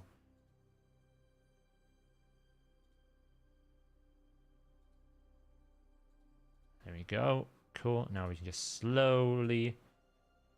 Okay. Ugh. Yeah, Wagner. It'll be after stream, but I can do that, yeah.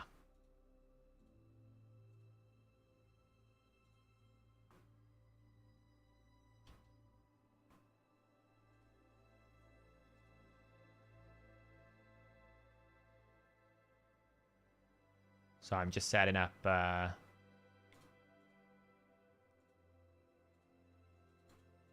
some more Dragonair stuff I'm trying to do in the background.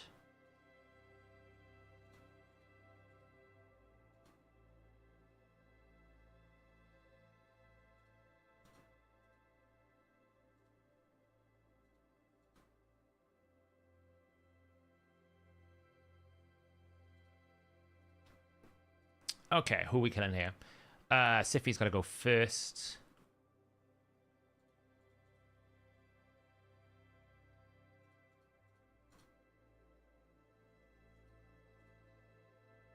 Go. Throw that out. Probably shouldn't have done that because there's going to be a cleanse coming in a moment.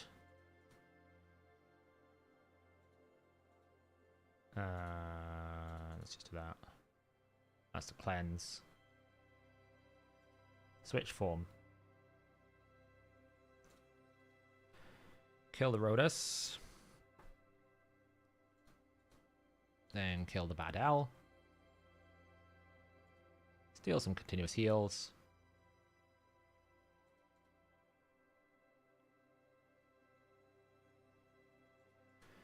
And we're good.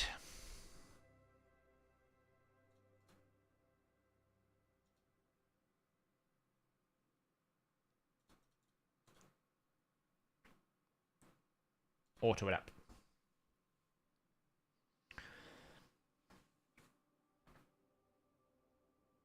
How do you clean 2-pay sets like Immortal or Resilience, which are universally good for any champion? I'm drowning in Immortal gear. So with Immortal gear, I always look for speed, HP, and resistance, because generally you're going to put it on solo champions if you're going to put it anywhere. So I'm looking for those substats more than anything else. Speed, resistance, HP. If I'm not seeing a lot of that, I'm selling it more often than not. Right, what is S20? Yeah, I remember that was quite okay. What about S14? I've never done S14. That's a good one to do. I'm pretty sure I must have got through this at some point, so let's try it. Oh yes, I remember. It's those silly... Did I break gear? No, you're in some weird gear. Can't remember how to do this, but I'm pretty sure I have to burn. Then we do decreased defense. That's fine.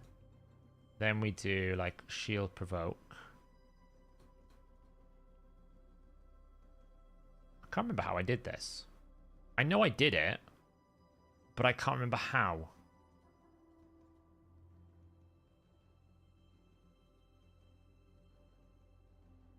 Honestly, I can't remember how I did it.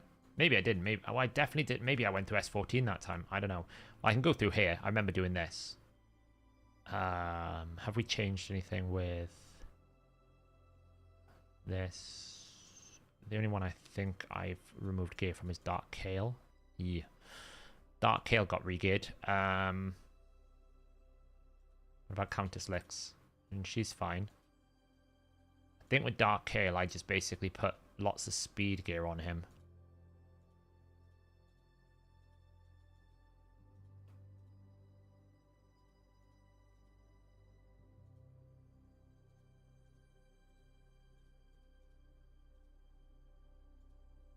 Let's do that.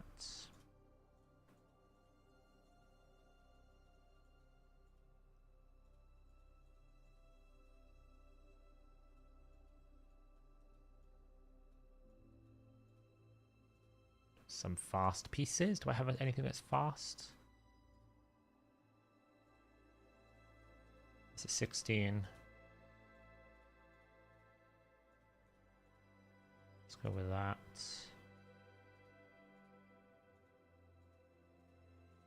No real fast pieces there, so we're just gonna have to go with something like that for the accuracy. And then speed piece in righteous. Something like that. Let's try it. Let's try it. So I'm pretty sure we did this to start. A1. A1. A1.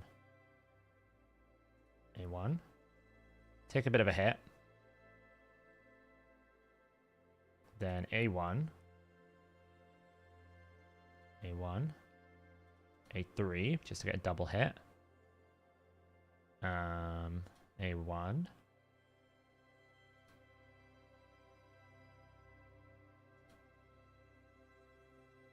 then I think we did decreased attack.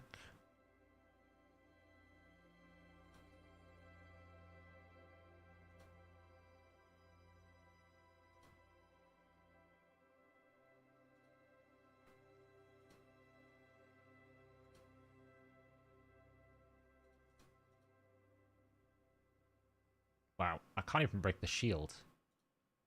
Interesting.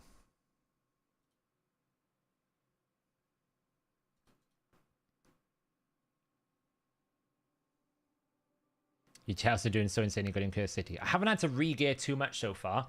I don't know whether that's just because I've got lucky and the waves that they've picked are the kind of the champions that I haven't, you know, that I haven't like had to re-gear.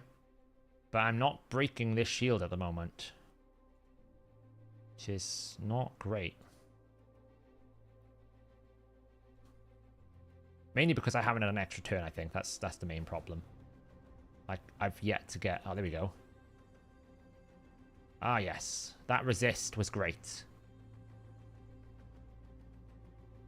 I do enjoy that resist that I just got. That was great. Legend has it. Relentless gives you an extra turn.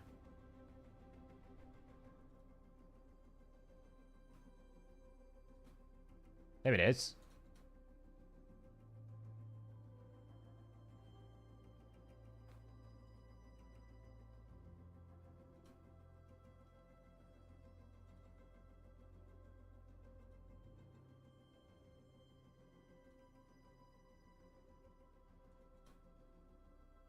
See, I needed to land at this point here, so I break the shield, which is cool, but can't do anything with it.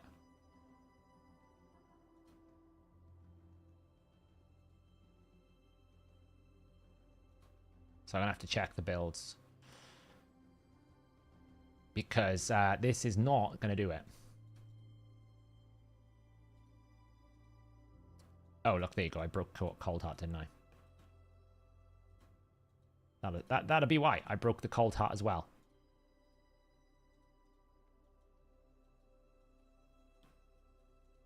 So next up on the speed list is you. That'll do. And guess we'll go with you. Whatever. Just a fast pair of gloves, I guess.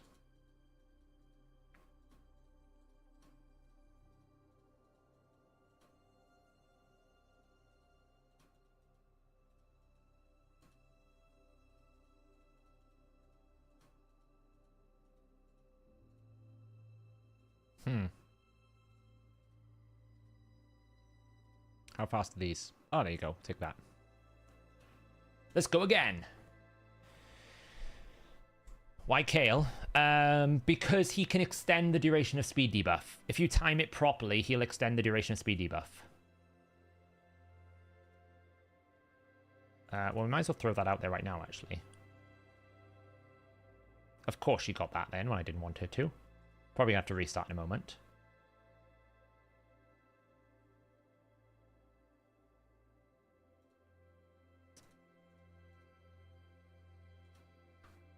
So the idea with this team is we use Countess Licks to get decreased speed. Once we get decreased speed on the boss, we then can extend it with the Kale. That is the plan. So we take this hit here. I had to restart because I lost the block debuffs. I don't want to have decreased speed. So now we should be able to A1, extra turn, A1, A3, get an extra 2 hits, A1. And because we're at this point here now, hopefully we can slow the boss down and get back to Kale before, and then get an extension to 4 turns. So that gives us far more opportunities to now keep that on without having to always commit to the decreased speed. So that's why Dark Kale's in the team, because he can extend the duration of those debuffs. I don't need to use that right now. Save it. We can do that. Block buffs. So like right now, I normally would have had to have done it. I don't have to. I can essentially use my reset abilities to then extend it again. And actually now if I do that, do this. Can I get heal reduction?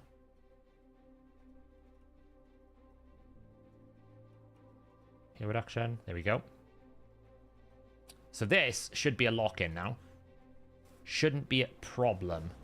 Because I got so many durations of decreased speed, I don't have to commit to anything.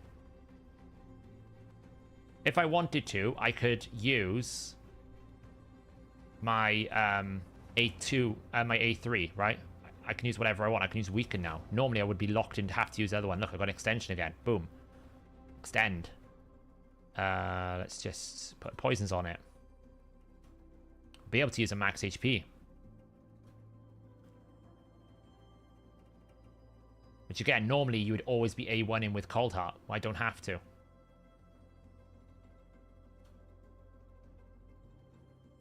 Ah, Relentless is proccing lovely. Like here, for example, normally I would always have to A1. Don't have to. So I can get my abilities back quicker. Get that, boom. Locked out, lovely. We're going to hold that because in 2 turns we're going to need it back. And I can't guarantee that I'm going to get it again. Extend it again. I've only ever had to place 1 speed debuff right now.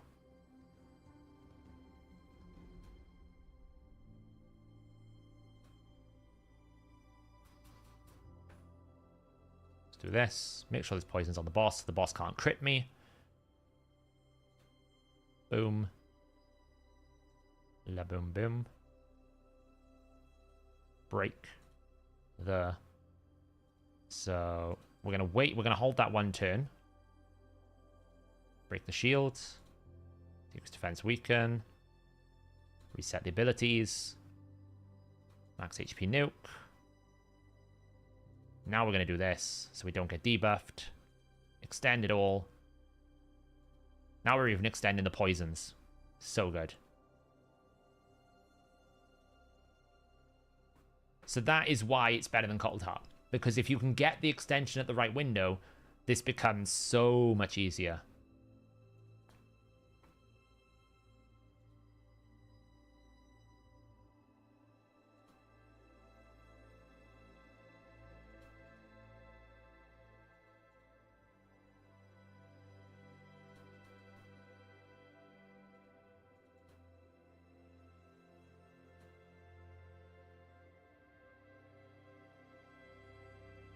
You know, there isn't much healing in my team, so that is a bit of a thing I always have to worry about. Like, you do need to kill it within a reasonable amount of time, because there is a lack of healing.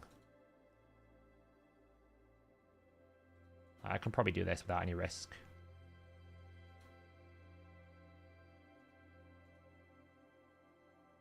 Like here, for example, I absolutely have to A1, because my extension is run low.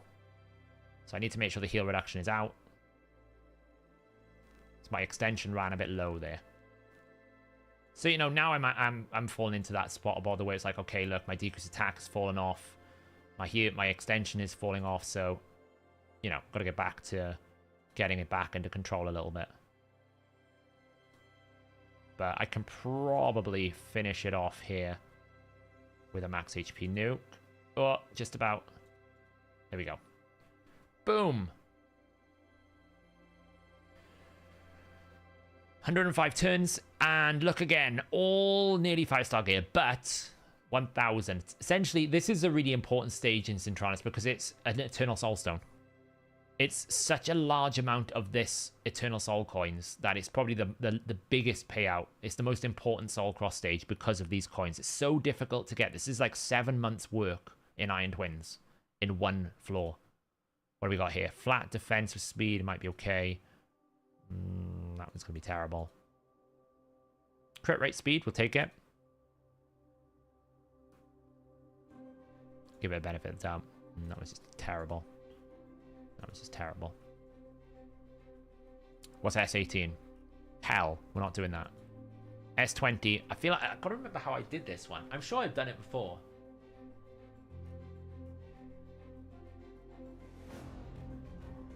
Well, the audio went a bit funky.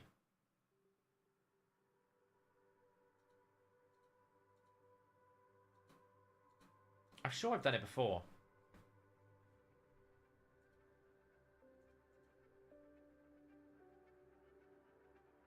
Hey, look, all I need is Frolny, right? Or Gothred. That's the one I miss here, is the Gothred. But I'm pretty sure I've done it before. I can't remember exactly how I did it, though. Because when I'm trying it, I'm struggling. Maybe I never did it. Maybe I just never did the stage. But I tried it, maybe. Oh, wait, was this the last rotation, though? Wasn't this, like, the really awful one in the last rotation?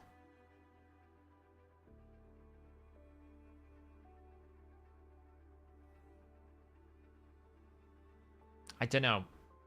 I seem to be struggling with it. Maybe I tried it and it didn't work.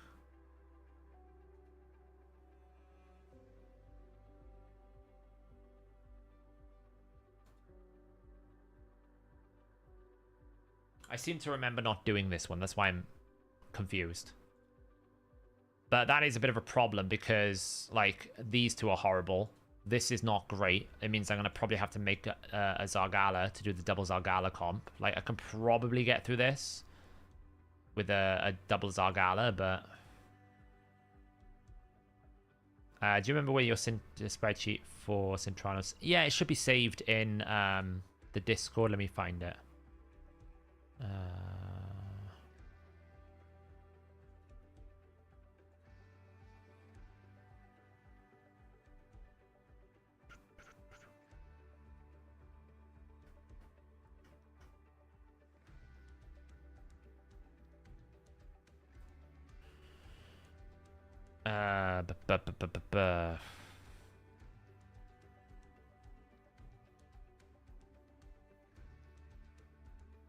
It's probably pinned on my video, actually.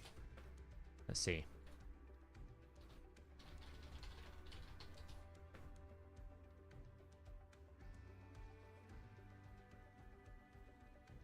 Where is it? Where is it? Where is it? Where is it? Is it in that one?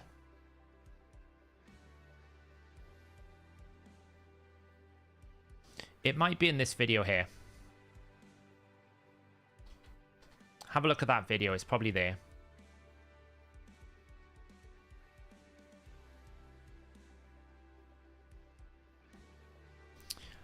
So yeah, I think this is going to stop me for a little bit. So what about these ones over here? This looks okay. What's this? I've never done this one. So let's just do this one here. What did I use for P21? Look now. P21. Oops, that was the wrong button. P21. Where's this one? I haven't done P21 yet. But it will be this. Probably. I'll probably bring Samson in. Samson is like my go-to for these HP waves now. Just helps clear it. I'll clear that once I clear these two because I've got 4 more keys. So, two Messiahs run out of gears. We'll bring you in. Go from here. Yeah, I probably can do S20. I'll have to do one of them. So I'm going to have to start looking ahead for the regearing event to see which one I'm going to commit to. The training event is probably going to cover the fusion right now, so... We're just going to Duracell Bunny this. Like you'll see, we'll just Duracell Bunny it now, watch.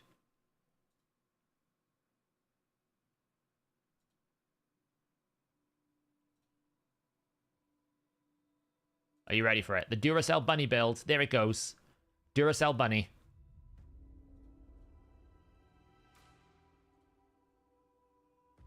There's so many poisons it doesn't even fit on the screen.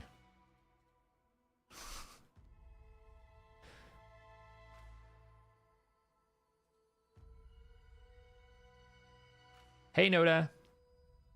Has there been any news when the regear event will be? It'll be in the middle, ball bag. So it'll be in the middle of Cintranos.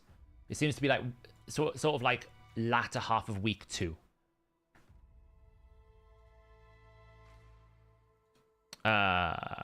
Let's get rid of you. You're annoying. Set up the hex. And then we just set up the This is the Duracell Bunny build. One of these bunnies is in Slayer stun set. The other one is pumping poisons out. So pretty much this wave will never get a turn. See what I mean? Like there's just so much damage that's about to pop out.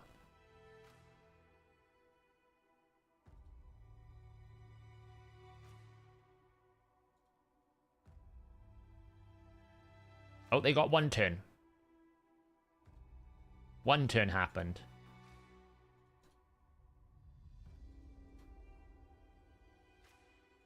I just need to kill off this dude. There they go. It's really, really strong. I know it's a rat. We just call it the Duracell Bunny build because it kind of stuck in my brain. I know it's a rat, but yeah. It's because it's got ears. It made me think of a rabbit. It's not really a rabbit, I know. I don't even know where rabbit came from. The Duracell rat then, but it doesn't have the same feeling, does it? It doesn't have the same thing going on.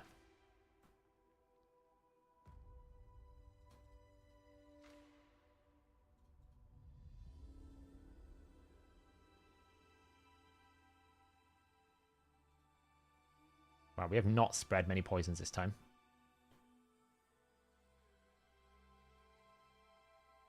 Finish it off.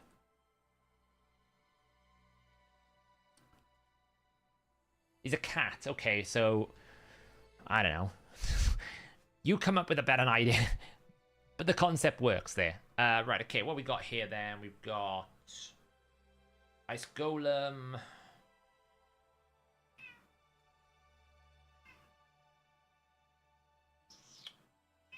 I wonder if, like, who have I got built for this? Callan's not built, surely. No. Either's Creodon.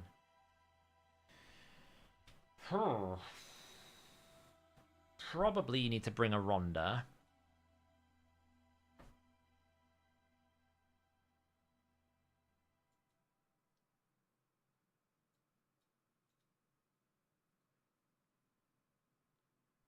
Now, if I remember correctly, the main problem I had here was trying to kill the spiderlings, which are really tanky. So I think I brought the freeze in Creodon to basically freeze up the champions first. So let's just, like, slot in some additional speed.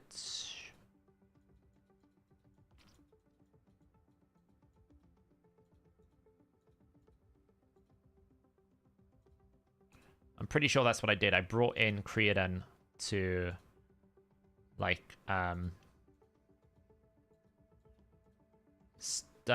freeze up the spiderlings, you know?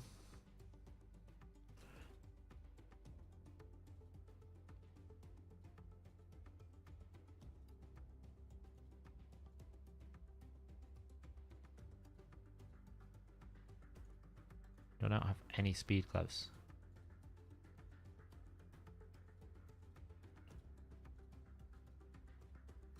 Well, I don't have any perception gloves that are not equipped. Holy crap, that's insane. Alright, who are we taking from? That'll do. Give him an Axie banner. Not that. This one will do. So I'm pretty sure that's how we did this. We basically took the first wave, cleansed that off. He probably needs to be faster than Artak, though. That's the only thing. So Artak is 265. Creodon is 248. So we need more speed. Okay.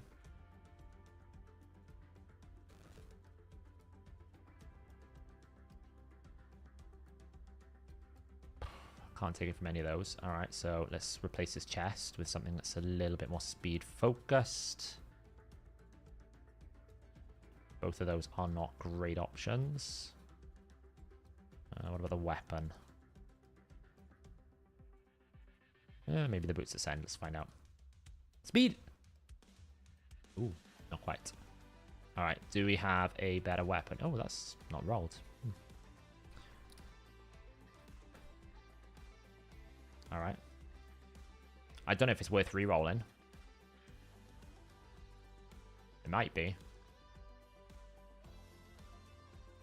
Why not? Eh. It's alright. More speed. I need speed. Oh, there you go. Lovely. That gets us up to 264. I needed 265, so let's just give you a wonderful 5-star speed glyph. That gave me a +4, and a wonderful 5-star accuracy glyph. That gave me a +10. Lovely. Woohoo. That should do it. I don't know. I'm just filling the sets, Shaq. It's what I do now in Sintranos. I basically build the set out and then leave it. That's annoying. The idea with this is we freeze.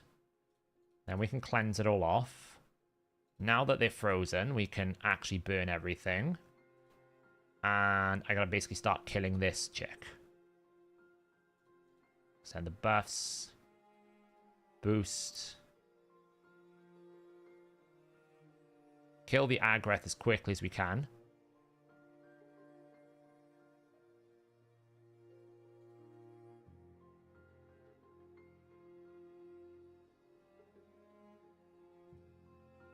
One down.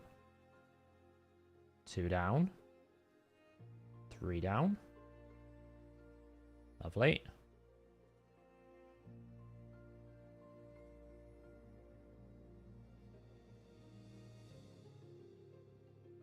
Save the freeze for when the spawn comes back out. And that, really.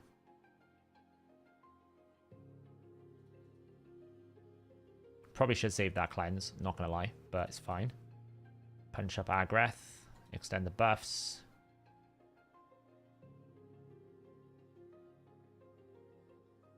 Alright, might as well burn, it's fine. Punch it. Kill it, kill the Spider Queen, come on, let's go, let's go, let's go, let's go. Kill the Queen. There we go, boom. And then we just deal with Ice Golem.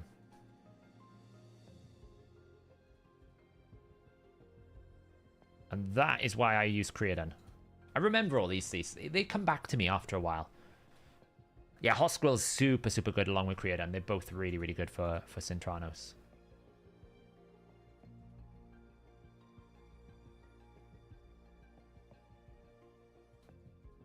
Cleanse that away. Let's see how much we pump. Lovely. I didn't have Rhonda built last time, so Rhonda's now like full damage. Full metal, as they say. So this is why this is going a lot smoother and probably a lot faster than the last time I did this, because Rhonda's now in full damage build. Like, might as well smash this. That won't hurt. Oh, that actually nearly did kill me. That was a bit nasty.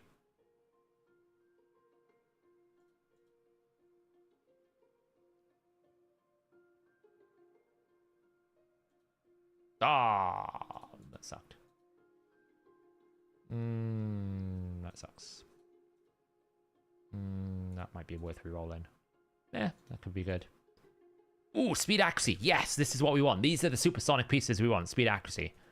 And pretty rubbish boots. So, we will roll that first. Have I even got space to take it in? Probably not. What's this? Speed. Low roll. Sell. What's this going to roll? Ooh, lovely. I'll take that. I'll take that every day of the week. Look how juicy that is. Crit rate, quad roll, basically penta roll. Near enough. HP, speed. We love it.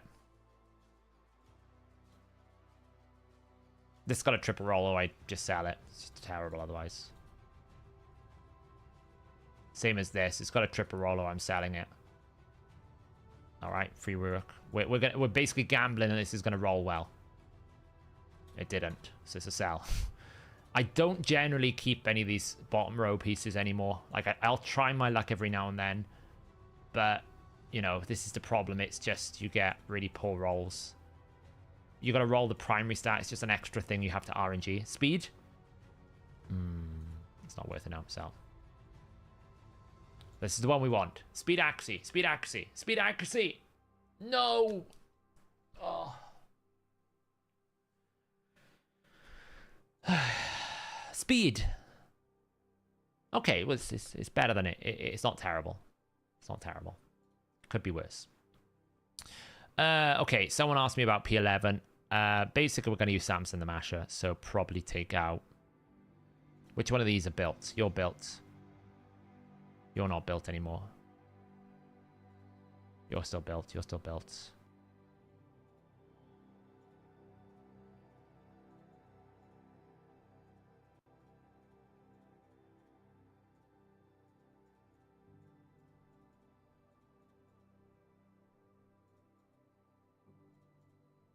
That'll do.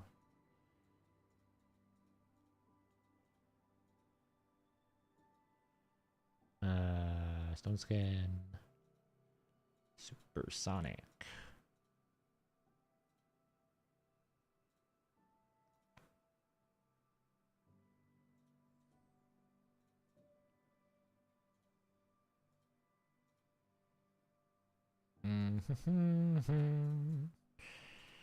Let's get rid of that and give him the supersonic ring.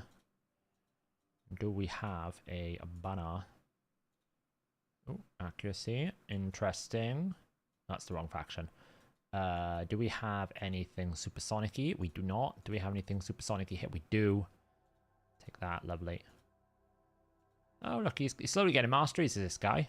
I don't even know what he wants anymore. Cool. So we're going to take out... We can see what Smash Lord's new damage thing is, shall we? Should we see how devastatingly pointless Smash Lord's damage is? I'll give him this. But what we'll do is we'll take out Snick Track. We'll bring in Samson. I'll show you how devastatingly bad, how absolutely terrible this Smash Lord damage is. Ready for it? Wow. Amazing, guys. Phenomenal. Meanwhile, how good is this damage? There we go. Bit better.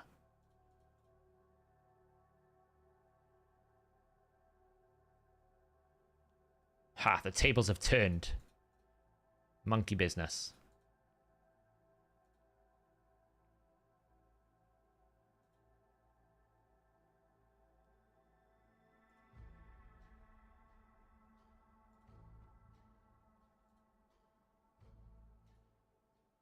Maximum damage. I mean, he's not built for damage, so I'm sure I could probably make it do more damage than that, but I mean...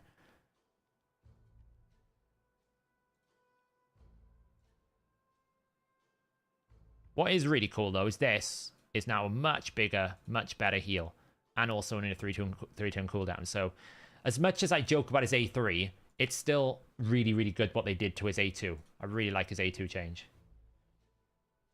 It's pretty naff. It's basically your average AoE HP burn, HP damage deal ability now. That's what they've done to it. It's your average HP damage ability. It's nothing special. Oh man, reflect buff. Normally reflect buff would be disaster, but Timid the Fool is like, no. Except for this Ghost Spawn that apparently just doesn't want to take anything. So we'll slowly whittle it down. Heal up. Wow. Trueath just literally full healed it. You serious? Fine, okay. I guess we're going for it. Double smash time. Yeah, Samson. The problem with Samson is he needs to kill something. If he doesn't kill anything, he's kind of useless. Look at the damage. Ready? Oh, wow. It's phenomenal, isn't it? Wait, we killed someone. This is like the null-sum game of Raid Shadow Legends. This is what happens when everyone gets sheep in Arena. You know nobody's going to die, but it's going to take a hell of a long time for anyone else to die.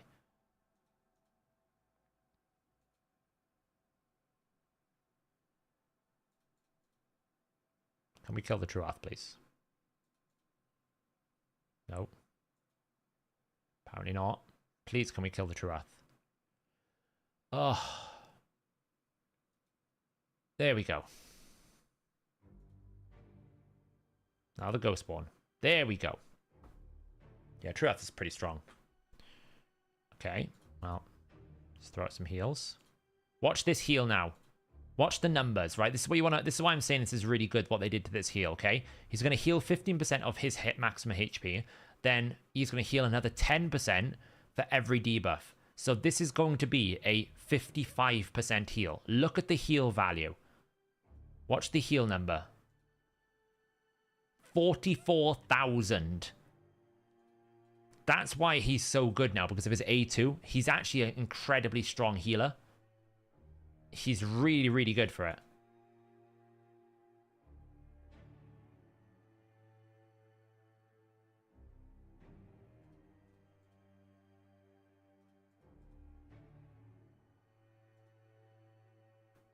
No, none of the newer, like, Unity factions, they're not in right now.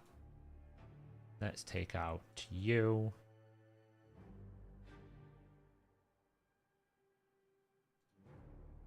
Yeah, I mean, but Marichka's a Void Legendary. I mean, give it a rest. Like, considering this requires no books to do that. That's what I'm trying to tell you. Like, it requires no books, no cooldowns, no chance, nothing. On a 3-turn cooldown, I got a 55% heal.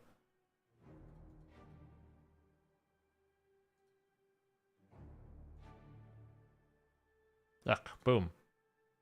20,000 with 1 debuff. 20,000 with 1 debuff. Oof. Look at the healing there. I mean, he hasn't healed more than Black Knight because of continuous heals, but... No, they buffed his healing. I'm sure they buffed his healing as well. Right, we've got one more key. Where should we go? Anyone want me to do any floor that I haven't done with my last key?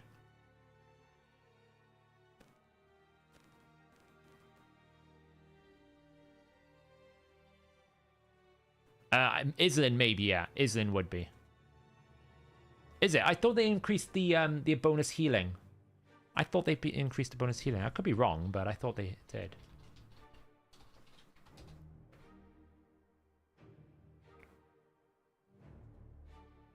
Let's see. Let's see what HalHades.com says.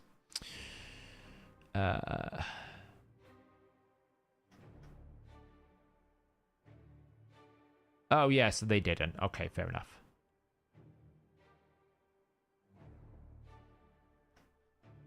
Fair enough. I thought they had. Anyway, it's still more healing anyway because it's a 3-turn cooldown, right? I used the standard burn, basically Brimstone comp. Took me a while to look. It's not far. It's not a record breaker. I wonder where I was on this. Quite slow. I don't go for records here. I just go for, you know, getting it done right.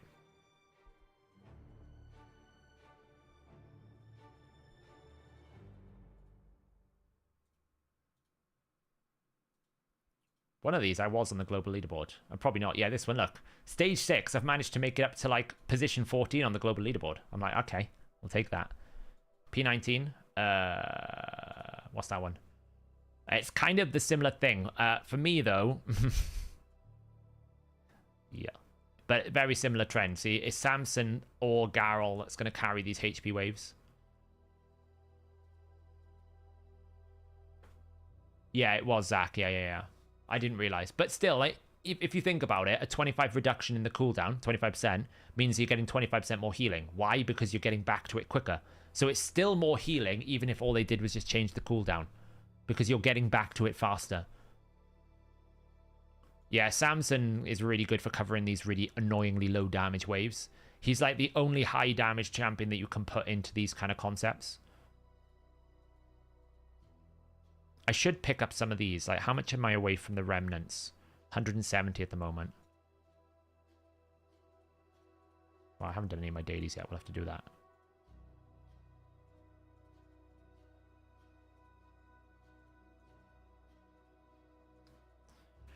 What's the logic in a reflex Eastrid versus Relentless? While Neck Mother, you're in Relentless, right? Not much of a different, to be honest. Reflex with Eastrid, probably... Honestly, I think Relentless is probably better. Unless you're going to go, like, Merciless Reflex, maybe. How does the HP damage calculation, whether based on current maximum? Maximum, Uko. The only exception to the rule is Taras. So for example, if you have your HP destroyed, you're losing damage with a HP champion because your maximum HP is what is configured for the damage. Except for Taras. Taras works off his HP when he enters the battle. So for example, Togron can grow your HP. Well, if your HP grows and you're a HP damage dealer, you'll get more damage, but not Taras because Taras is always fixed at the point of him entering the battle. Can do S13. No. No, Phil. I don't want to do S13. I've given up doing every single stage. I just accept the ones that I really just can't be bothered to do. But the key thing is I think I still might have enough remnants. I don't know, though. Like, there's one set of remnants here. There's one set of remnants over here. I don't know if I've got enough to get 2 summons by CVC. But if not, I'll have to go through S14 anyway, I think. So...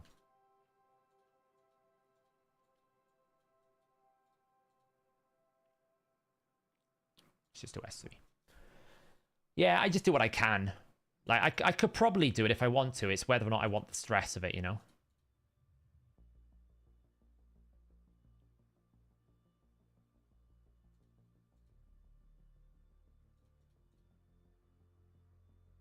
Oh, well, that's a bit annoying.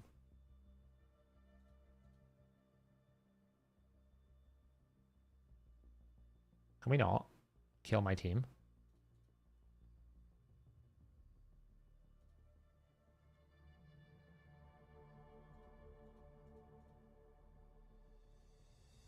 Well, we literally have no health, but we've survived to wave 3. Which is all we needed to do, because he kills them all. Yep, it do be like that. Granted, I could go faster if you had an Errol. I could probably make it on the leaderboard if I actually had better builds, but...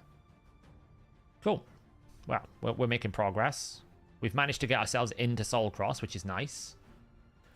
Before the regearing event as well, right? Which is kind of cool. Right, I better do my dailies, because I haven't done them yet. What do we have to do?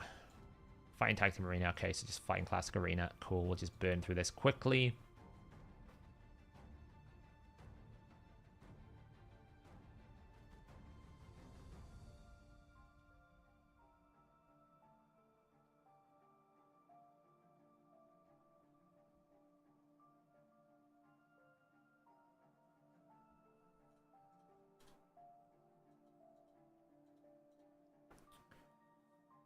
Yeah, it's a shame you don't. You don't really need a heal reduction champion, Ruz. You just need to have a good brimstone, like a reliable brimstone. Like, normally if you bring a HP burn, it will equal any healing he does. So then you just need the brimstone to basically push you over to win. Is the regearing this weekend? I think it'll be next weekend. We've only just had one. And it's too early in the rotation. Sintrana's literally only changed like a couple of days ago, so... I would imagine it will be next weekend. We'll get the regearing event. As they're doing it every month now. S1 S2, they blocked me on my main doing hard. My free-to-play can't get past Bommel on normal. I can have a look now once I've just done my dailies.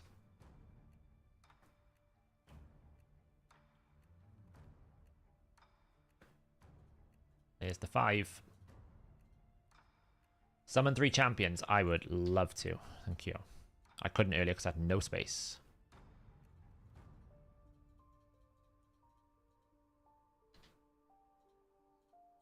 Done, done, done. So we got to do some tag team. Let's do that in a moment.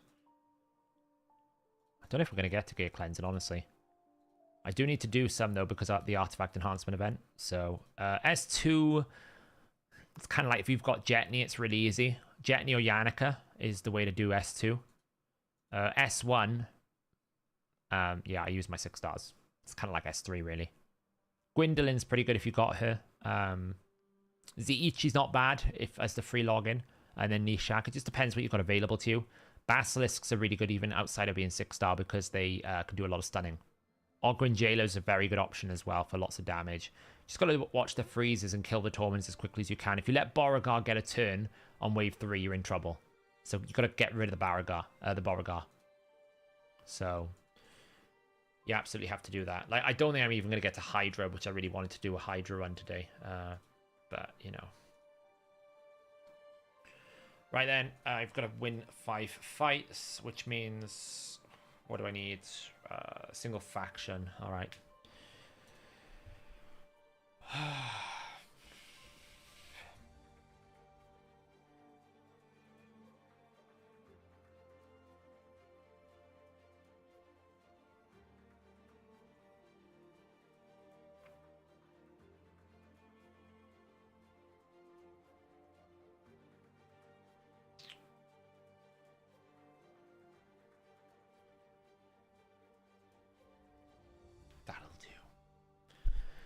I've done my Iron Twins already. I've been doing 12 runs of Iron Twins for 2.5 weeks. Build my owl. I will get to it. Man, Swift Parry's keeping them alive.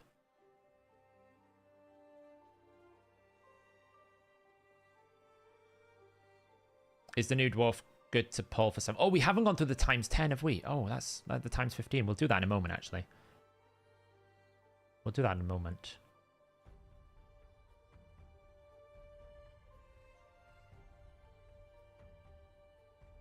Well, we're kind of somewhat waiting. I mean, I get you use Stone Skin for a reason, but if you're just going to do it to buff, that feels a bit pointless to me. If I'm being honest. Because I can just kill you very quickly. Can we stop?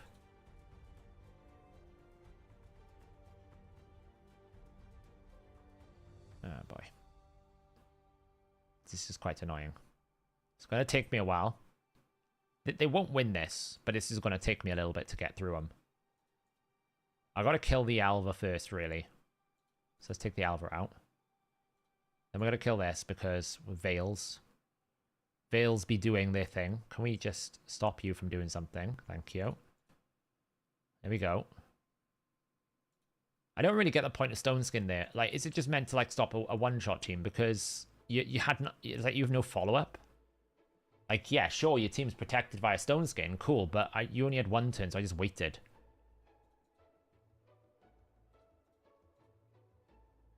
Yeah, we are Kessel. Sorry, I forgot about it. I'll let me do my dailies and then we'll talk about it.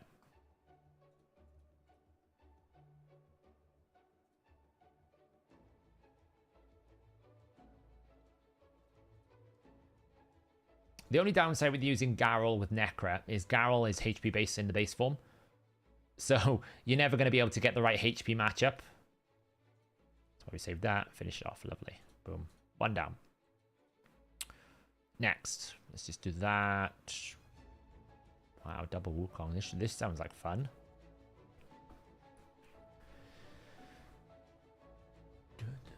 Hey, Ruinous. How's it going? Yeah, it's going well. We're doing well here. Is it worth to do Iron Twins if you're going to do stage 12? 12 is probably the earliest stage I would say maybe it's worth. But, you know, it just depends on where you are in your account, right? Do you really want to be spending the energy getting souls? Maybe not. Just one-shot the wave. Killed it even with weak kitten. Oh, man. All right. Well, we'll wait it out. I guess. Oh, this just looks so unfun.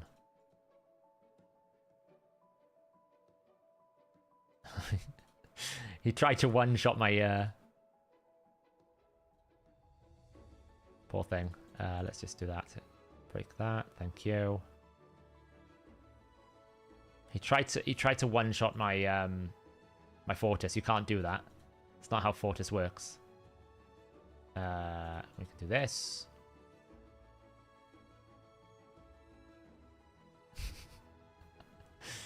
It was quite funny, that was. Seth, do you really think Narcissus can one-shot Taras? Probably, yeah. A well-built Narcissus can. Can he do it through a Harima and everything else? Probably not. But you got to remember, Taras is really good against attack-based more than anything else. If you take away Taras's passive, then he's pretty weak. Like, my Rhonda kills a... Alright. It's a bit insulting. My Rhonda kills a Taras pretty comfortably. Alright, well.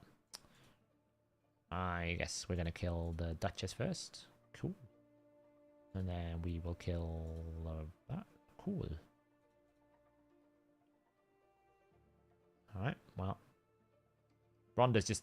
I feel sorry for Rhonda right now. She's just a punching bag.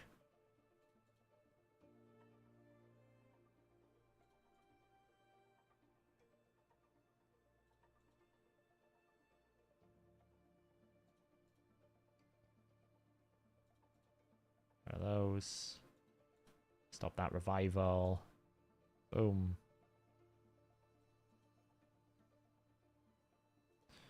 Well, that was fun. What's next? Boom. I don't know. Something like that. Yeah, I mean, the moment Narcissus came out, we started seeing the end of the Taras meta. That was kind of the ending of it, you know. It wasn't like the start, but it wasn't like the actual final thing, but it was the start of the end for our dear old Taras. Yeah, yeah. You stop already. Oh, man. Okay, well, I win this one. Yeah, I don't really care about tag. I hover between 1 and 2. Like, I'll promote up to 2, and then I'll just stay without a defense and demote back down to 1 just so I can farm easy gold bars. We'll do coaching again soon, yeah. We will, don't worry. Like, can you just stop punching my guys? Leave them be. Like, just stop, okay? You stop. All right. Well, I guess I'm not allowed to take a turn.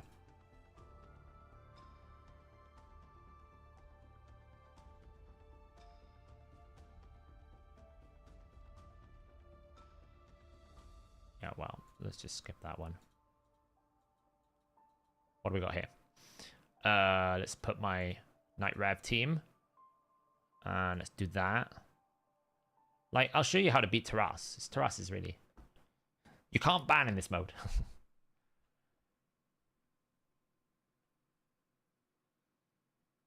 Alright.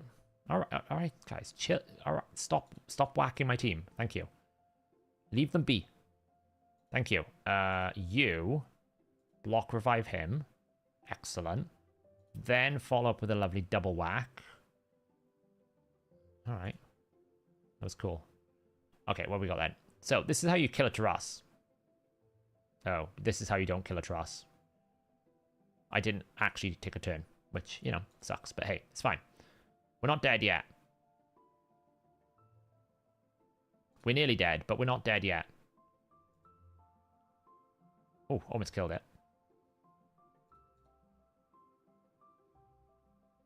Do I even get a turn? Please. Right, well, the Siphi's dead.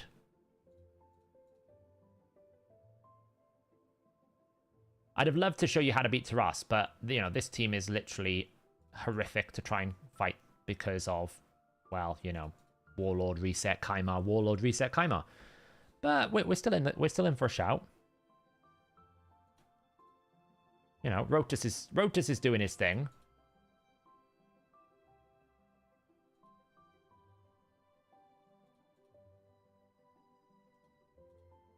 You know, I mean, that's how you kind of kill Taras. Wasn't what I was trying to show you, because I was trying to show you Rhonda, but that's how you do it.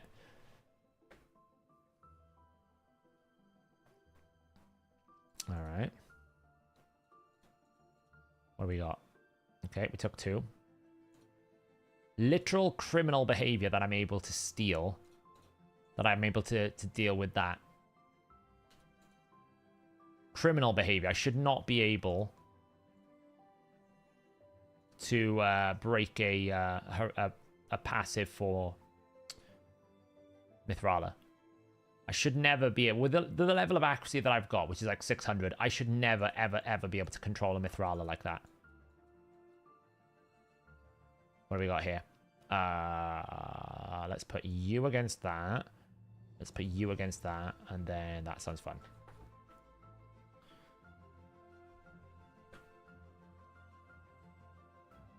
Hey, Linez World. I do try my best. If I get distracted sometimes, because I'm focused, then obviously I don't get to the questions. But I do try to answer every question that someone sends me.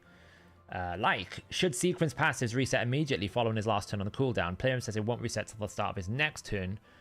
The boss hit is killing him because his passive doesn't trigger. Should sequence passive reset immediately following his last turn? If you mean his passive that activates his metamorph, I would suggest it should act like all other metamorphs, which means it goes on a 4-turn cooldown.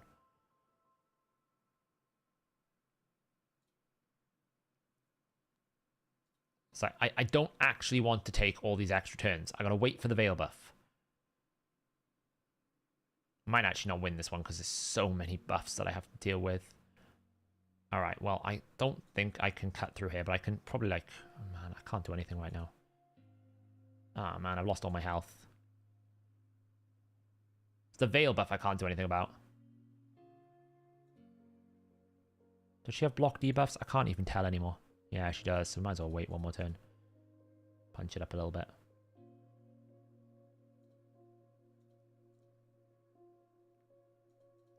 Rotus is like, let me play the game. Okay, well, the buffs are running out now.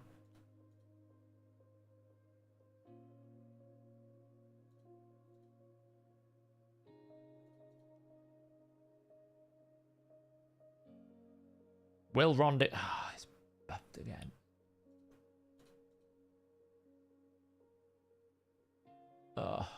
Will Ronda get a turn? Probably not. Yes. Oh, we nearly killed it. Duchess is back. She won't last long, but she's still back. Life Harvest is ruining my team right now. A bit of AoE there.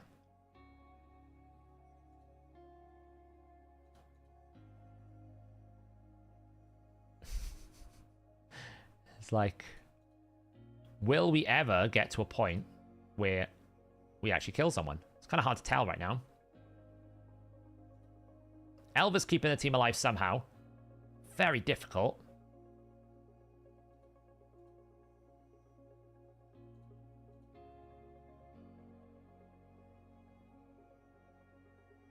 Yeah, it's over. Just can't get past the Veil buff. It's too many Veils. Just too much Veil there. Eek. Alright. Thanks. Oh. Wow, I wasn't expecting a counterattack. If he's put my polymorph... Oh, you absolute horror show. He's put my polymorph on cooldown. Alright, well. It's not really the end of the world. Are we ready for it? A 1 and a 2 and a 1, 2, 3, smash! Okay, well, we didn't really kill anyone. But it's protected, so I'm not going to die. Even if it wants me to try and kill me. Let me kill something. Ooh, lived. That A1 counterattack really ruined things because it put my my sheep on cooldown, so I couldn't buff strip. Alright.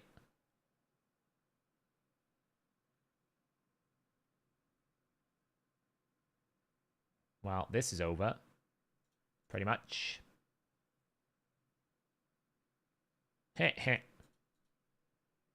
That A1 counterattack ruined me because it put my A3 on cooldown. I couldn't buff strip, and then I just allowed him to take too many turns. Alright, well, just thanks for giving me block buffs. Really appreciate it. Cool. Leo could probably one-shot me. But not with increased attack. It's very difficult for him to do that.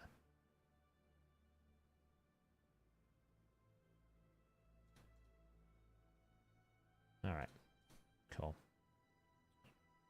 Now we just have to kill the Torment.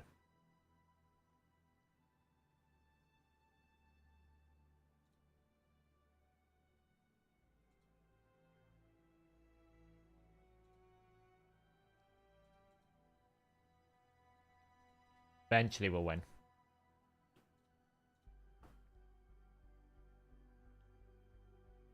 There we go. I'm gonna fight that again. But this time, I am gonna change it up a little bit. And I'm going to put that up against that.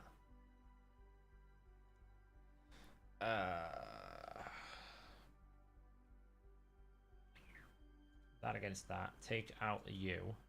Bring you in. It might still be a disaster class, but we'll find out.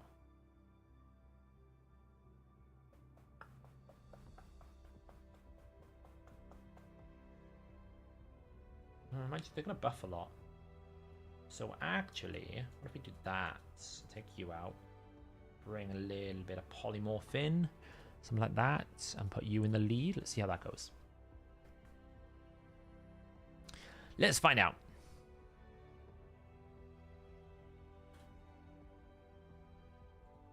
So this was just because I couldn't get rid of the buffs. right? So there was too many buffs. So if we just do this, it should be a little bit better. So we'll wait one more turn. Put ally protection up here. Try to reduce the buff duration.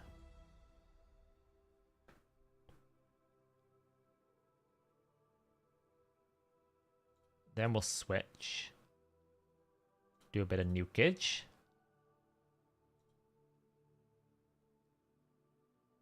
There we go. That's all I needed last time, was a little bit more oomph. Granted, Garrel's a lot more oomph. This one I might just still lose anyway. We'll find out. But I did this because...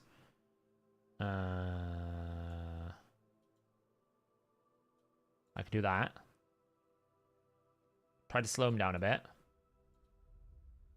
Then do this. Block revive. AoE.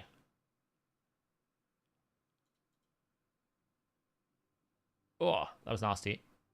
That's a lot of damage.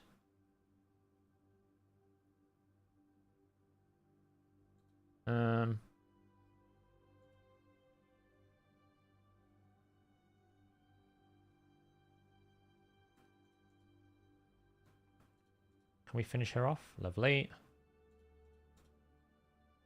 Boom. Okay, cool. So let's do that. That. Let's take out you. Okay, well that's cheating. Let's try this then. Can't block me the second time. Okay, well this is rather annoying. So now you're about to see why Mithrala Hex can be really frustrating to fight.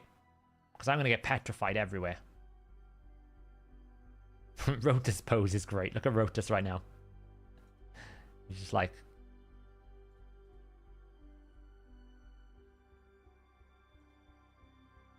Petrified. Oh, I didn't get petrified that time. So I need Elva's A2 back, basically, because I'm getting debuffed to hell here. Polymorphed, lovely. I really appreciate the polymorph. Thanks so much.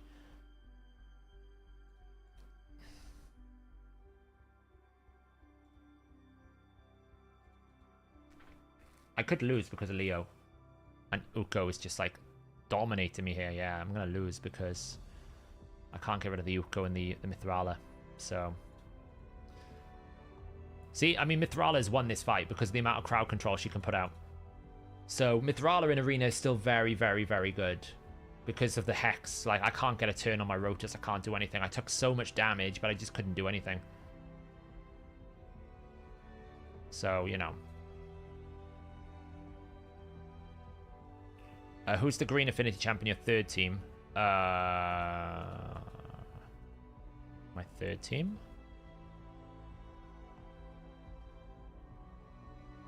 A Duchess. Duchess and Garrel. My spirit champs there.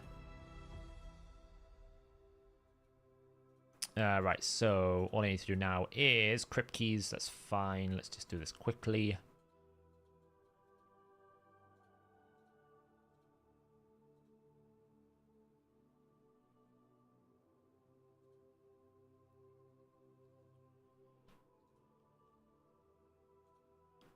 While I set something else up on Dragon here.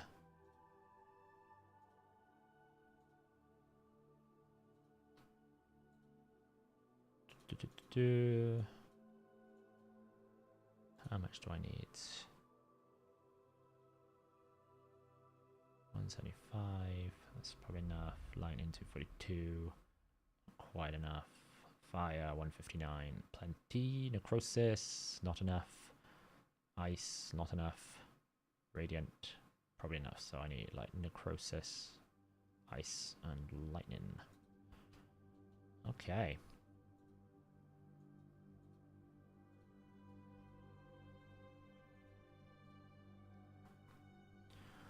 You ready for a reset? So what I'll do now is I'm going to just do these keys and then we'll go through the times 15 for tomorrow.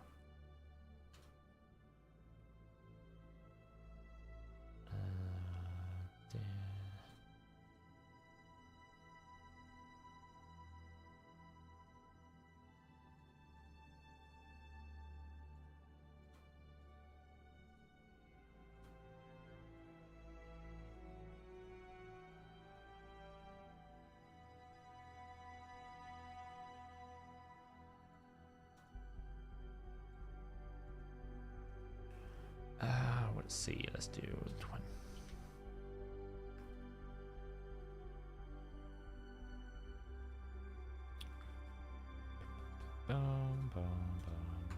How far are you in the Marius? I'm now into the last bit, which is like get 6,000 coins, and then I've still got the 80 to go. I'm about 38 or 39 out of 60.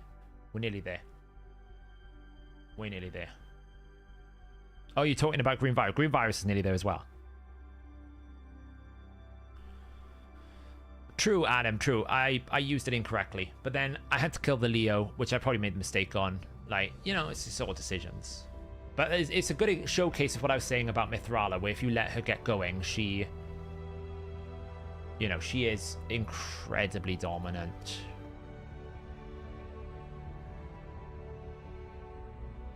Refresh this, the audio's gone a bit funny.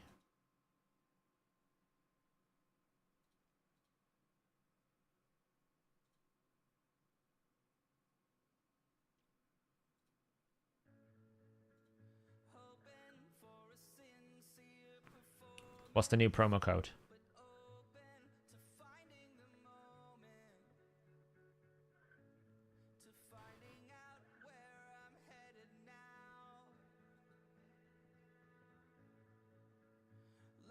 There's a new promo code.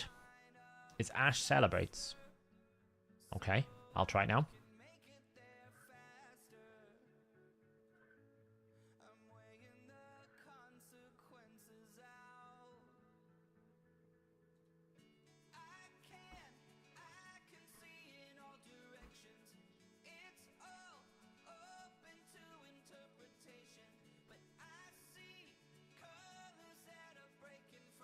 Why stage 20 instead of 21? At 21, you only get a better chance of materials, and I'm always capped at materials. So I don't actually care for it.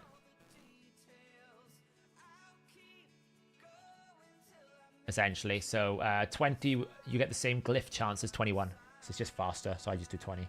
Like, I've got 10,000 of both the materials, so... But if you wanted the forged materials, you should do 21. Basically, that's the only difference.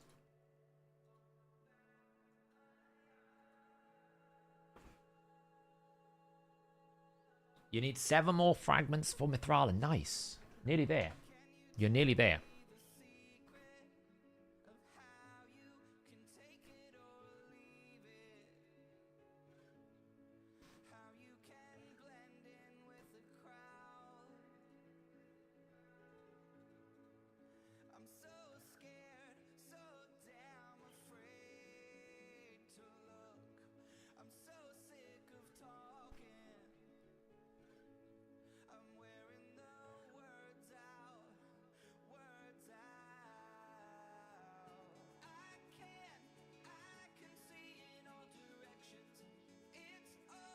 You got your Mithrala. Just book her A2 and A3. Nice. Don't ignore her A1 either. Her A1 poisons are pretty good.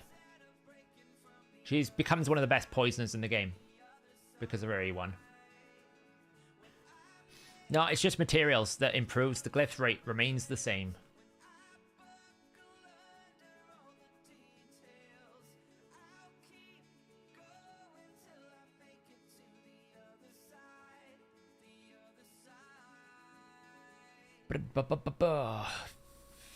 I will be honest, for the times 15, I think I am going to be summoning on Friday. Tomorrow, basically. I think. Let me get the thing up.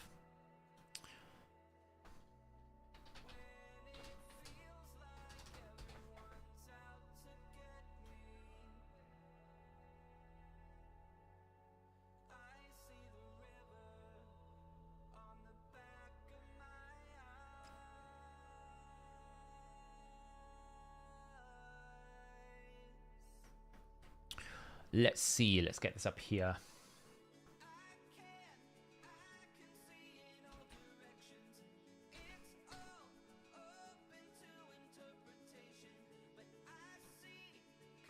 Cool. Awesome. We done here. Cool. We done all these. Excellent. Daily's complete. Boom. It's been really annoying today because the Dungeon Divers is until tomorrow. So the only real thing I had to do today was artifact enhancement, because I will probably do the Fire Knight, the champion training, and the other tournament to do the dungeon divers. Now, I will say, just because it's relevant for tomorrow, I don't think this Adwith is as bad as you might think. I think Adwith is quite good. Mainly because I think this is a very good counter to a lot of Swift Parry Leoria style teams. Okay, so if you're fighting Leorius, I think this is quite good. The damage can be quite cool because of the increase. It's a very strong multiplier. It's a bit limiting, so I wouldn't necessarily say push your account to get her. But if you're like, should I push a little bit more shards for the times 15 and keep the duplicate? Like, if you get her as a duplicate, I would probably keep her. Especially if you've got a Sylvan Watchers rotation, if they change anything in Centralis, right? She'll be very useful for that, alongside Mr. Adadaihi. But yeah, I really think this is a very good, strong counter to someone like Leorius. Very strong counter. So, but if you're going for the epic and you want to skip some events, then fair enough, you can do it as well. But I did just want to say, like, I think she's better than that. Like, you might look at her very quickly and go, she's a bit rubbish. I actually think she's not so bad. I think she's quite cool.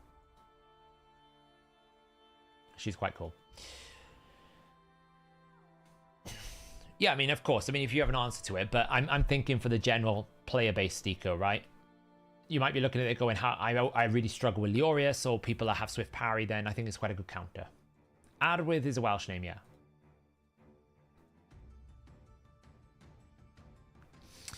So, in terms of the times 15, who should you summon? Wow. Day one is very much focused around, in my opinion, Hydra. Right, we've got some of the best Hydra options here. We've got Glycad, Razelvarg. It's technically like a Reviver type thing or something like that. I don't really know what the theme is, but, you know, Glycad is a brand new champion. It's kind of like, if you look at the Perfect Veil tier of champions, you've got Duchess, you've got Firol, and then in the middle now we've got Glycad. Actually quite, is better than Duchess, but worse than Firol. So Glycad would be the one that I would suggest that if you're a Hydra player, absolutely is probably the best day to summon. If you didn't get a Razelvarg, absolute god tier damage dealer for Hydra. Sun Wukong we know is absolutely monstrous, but I'd imagine many of you here. I'm actually quite curious. Do you have Sun Wukong? Yes.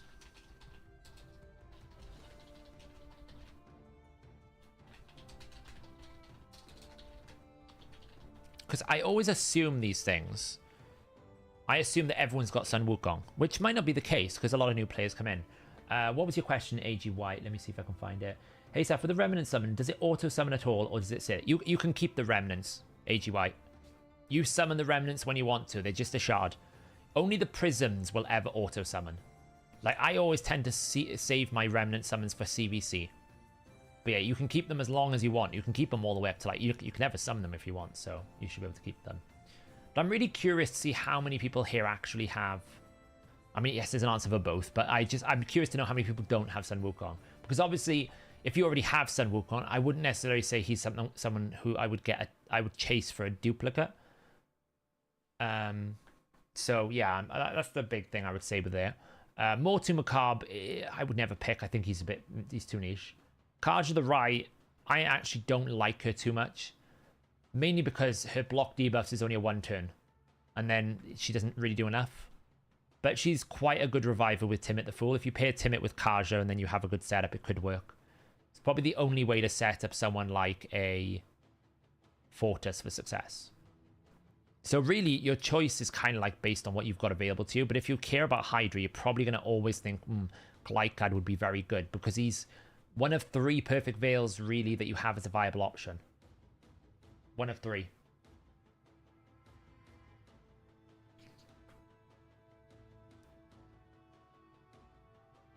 Yeah, I don't know why they made Karja 1 turn. It's not like she did much else. Just summon your 3rd Omans. Nice. Probably Weetabix. Or maybe start considering empowering one. I mean, she's not... Kaja is not bad. Don't get me wrong. I'm not saying she's a terrible champion. It's just I find out of the pool of revivers we have, I'm never really drawn towards Kaja the Rai because I feel like she's just too... Like, apart from the reviver, she just doesn't do enough. It's just progressive, this event, yeah. I would say yes, Johan, because I feel like Razelvarg is replaceable, but the Torment solution is not. Right? You can basically make Razelvarg be a Val. It can be a Garrel. It can be a Gwendolyn. It can be a Taras. It can be a Harima, right? There's so many champions that can reach the same level as Razelvarg.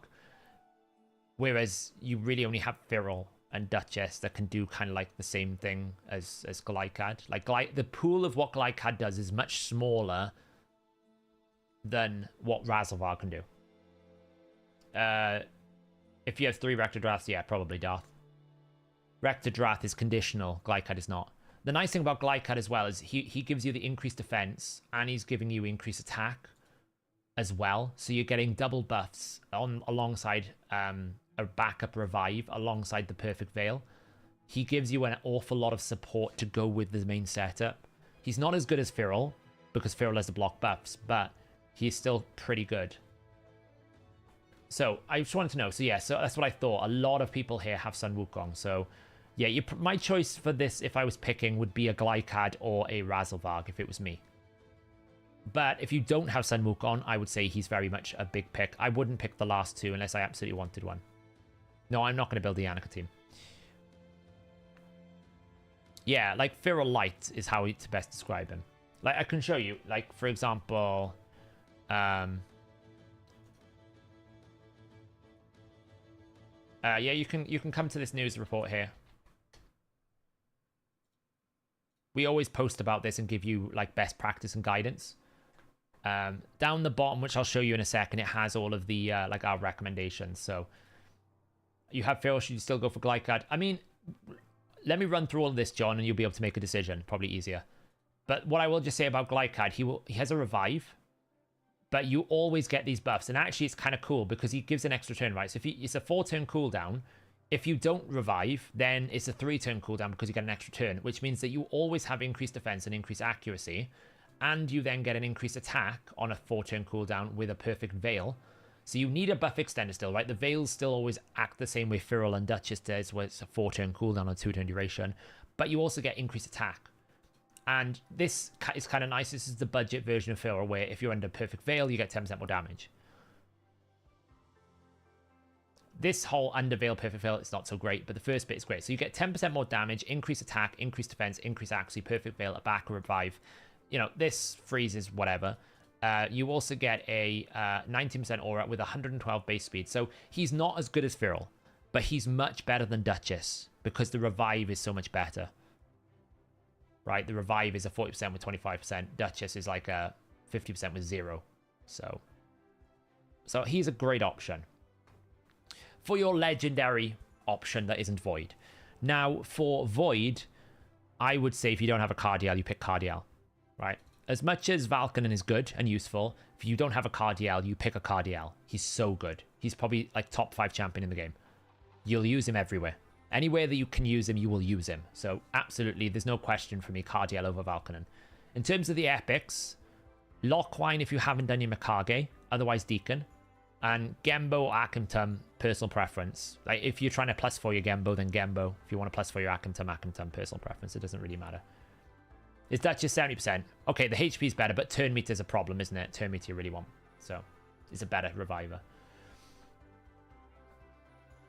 Okay, so day 1 summary. Glycad really is probably what I would go. If you don't have Razelvarg or Sun Wukong, that's the next best, and definitely Cardiel. Next up, day 2. Day 2 is all about ally protection. There isn't a ×2, no. Day 2 is, these are all ally protectors, every single one of them. Now, you've got the new Giath, the Truth Shield. I think this champion is bugged at the moment. I don't think the damage is correct. It's something I need to do some math on. I think the damage calculation is bad at the moment. We actually have an error here because Corrigar Deathbell shouldn't be a Void Shard, so I'll have to get that fixed. Blizzard the Howler is a good shot if you didn't get him, right? If you didn't get Blizzard the Howler, then he's probably a very good shot as well. Korrigar's not bad. Honestly, like, I don't really think... I don't think Saturday's worth pulling on. I don't think any of these are worth pulling on. If you're going to pull for the fusion, Saturday's not the day to do it. As much as Truth Shield is interesting, I don't think any of these legendaries are super, super good. I feel like we're missing some Void legendaries here. Like, I feel like we're missing some Void legendaries.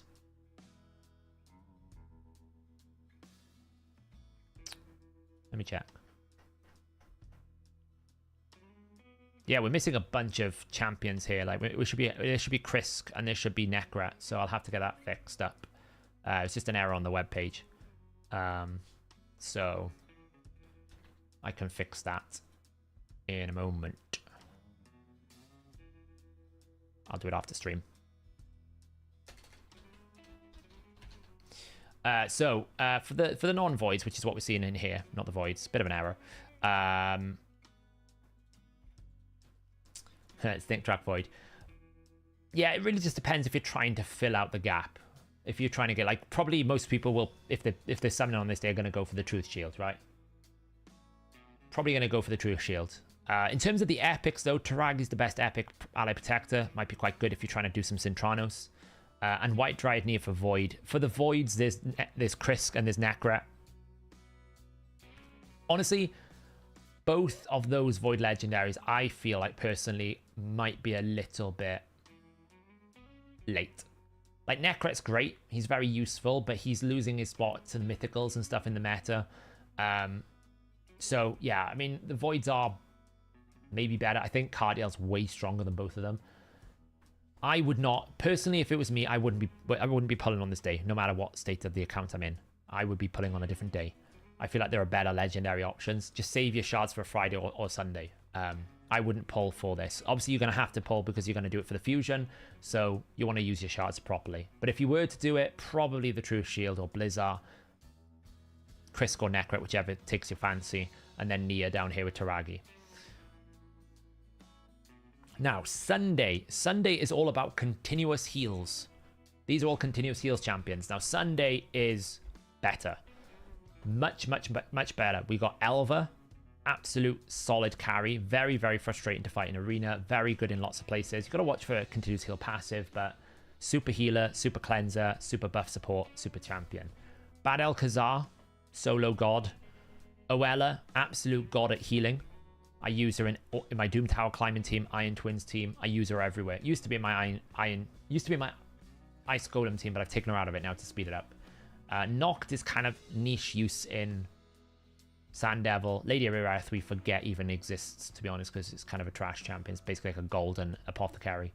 And I don't really think this new Senna Amberheart dwarf, like, we'll have a quick look at it. Honestly, I think this champion it's like a joke for a Void Legendary. Unless someone can tell me in chat why I don't think this champion's a Void Legendary. Like, okay, so we got a 60% chance to activate a continuous heal AoE. Not bad. Increased speed, continuous heals, and 20% fill on a 3-turn cooldown is solid. But that's not more than what a lot of other champions can do. We got a revive. Cool. I don't like this ally attack. Like, she revives and then you team up with everyone to attack the enemy with the lowest HP. I'm like, I feel like that's not a lot of control. I don't like this. The revive's solid though. And then you get this passive. Whenever a continuous heal buff activates on any ally, it will fill the turn meter by 5%. At the end of this, also increases the duration of continuous heal. So, you know, it's kind of cool because it's a permanent continuous heal sustain. If you pair it with lots of continuous heals, like someone like a Tuhanarak, it could get out of control. Very solid base speed. Very solid in terms of this. I feel like a Void Legendary should be getting a 24% aura. But really, what are you getting? AoE increased speed, continuous heal, and turn meter fill with a bit of activation and a revive. It's very weak for a Void Legendary, in my opinion. It's not that it's bad, Johan. It's just like, let's compare it to another Void Legendary. Acrisia, maximum HP damage on every single ability, doesn't take any damage. God tier. Let's compare it to someone like a... Oh, that's a bad faction to pick because they always have terrible ones. Narcissus. You know, the power of Narcissus, like he's one of the most dominant Void nukers in the game because of that. Let's compare it to someone like, who we got here? You know, Taras, Marichka. The kit that they have, the power that they have now. Let's compare it to someone like, trying to find champions that are of a similar tier. Like Cardiel's an unfair comparison.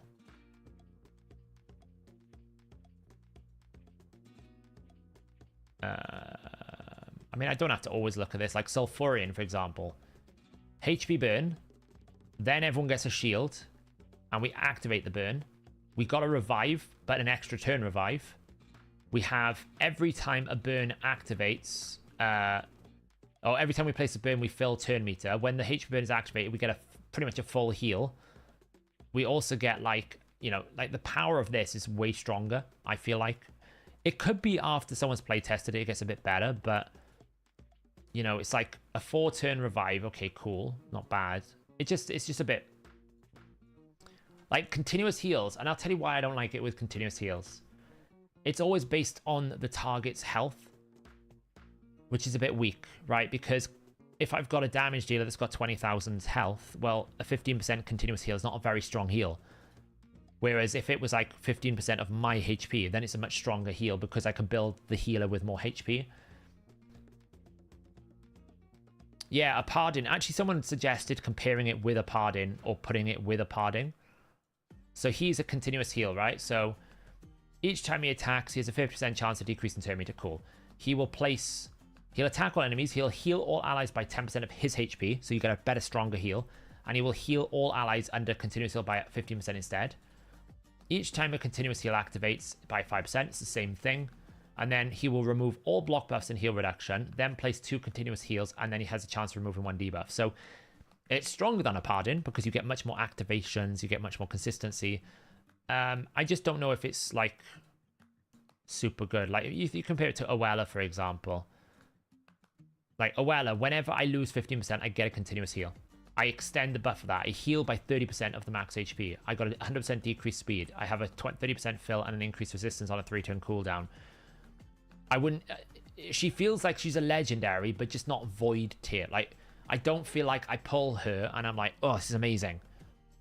She could be quite good in the right setting. I just can't see... I feel like it's just a bit clunky, you know?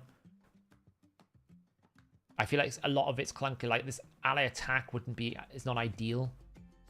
Like, really what I'd want it to be is, like, I revive all dead allies with 50% HP, 50% turn meter.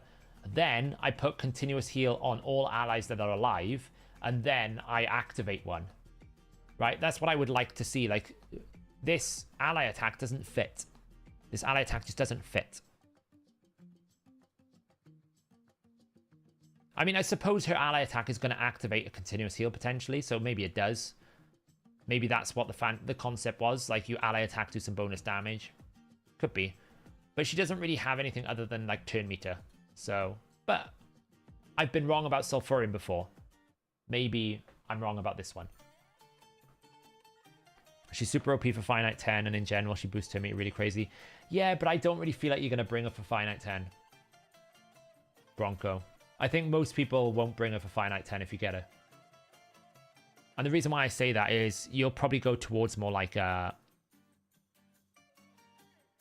Martyr style combo if you can't go first and use the Faultless Defense. Like, I know she gives you a lot of turn meter. I don't see what she gives you in Finite that makes her like, I must use her in Finite 10. I just can't see it. Okay, what was the comp, Bronco?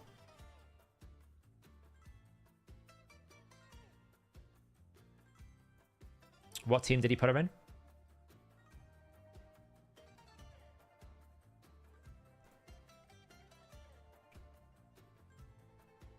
Yeah, exactly. The thing about Sulfurion that I didn't respect really was how stable it made the team. It felt a bit underwhelming because it didn't have much in the kit, but actually it was a lot when you actually look at the passive. You die on... Yeah, but what was the actual team? What champions was he using?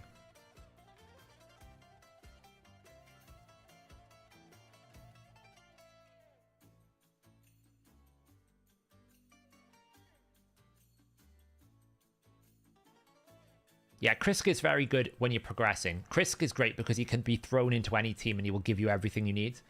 You'll find that Krisk eventually stops becoming valuable when you start narrowing your teams for efficiency because he's not efficient.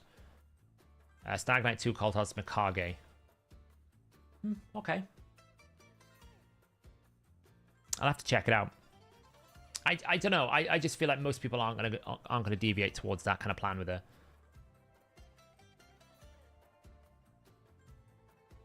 Wait, 2 Stag Knights, a Cold Heart Mikage, and Senna.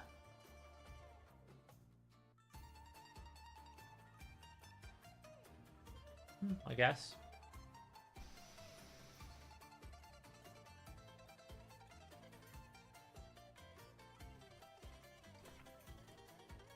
Yeah, but Krisk might be in that team, but Krisk doesn't enable the damage. Like, yeah. So it's like basically saying, you know, I don't know, Sify is in every arena team when actually it's because Taras Marichka was doing really well, right? Or Ultimate Death Knight was in there because you couldn't stop Ultimate Death Knight. It's what I'm saying is Krisk generally, when you start specializing, there's better specialists for the roles.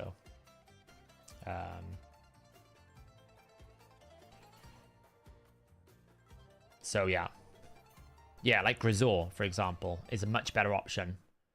Now, that doesn't necessarily mean Krisk is bad. I'm not saying Krisk is bad. I'm just saying that for progression, he's exceptional, and then Krisk will eventually start falling off as you start getting specialists that can do the job better.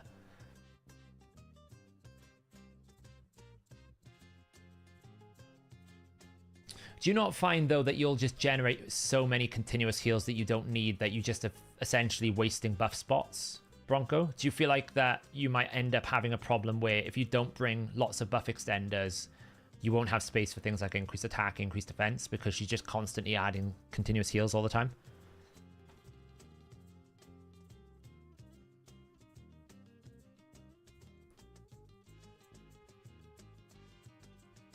Yeah, you got Mikage. Because that's like some of my teams. I get so many buffs I can't keep up, you know? That you just end up having too many continuous heals. It'd be great for someone like a Turvold, don't get me wrong.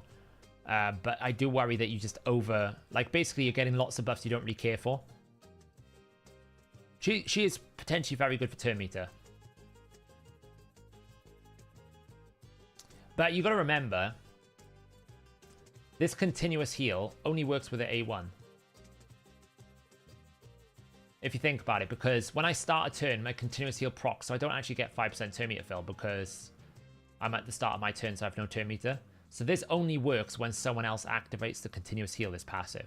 So therefore, it's just a 20% fill with an increased speed with a chance to give everyone 5%. It's not actually that powerful when you actually start thinking about how it works. It might give you permanent continuous heal, but it's not going to give you that much turn meter on the passive. It'll basically just be this. But I can bring Earstrid to do this. It's way better.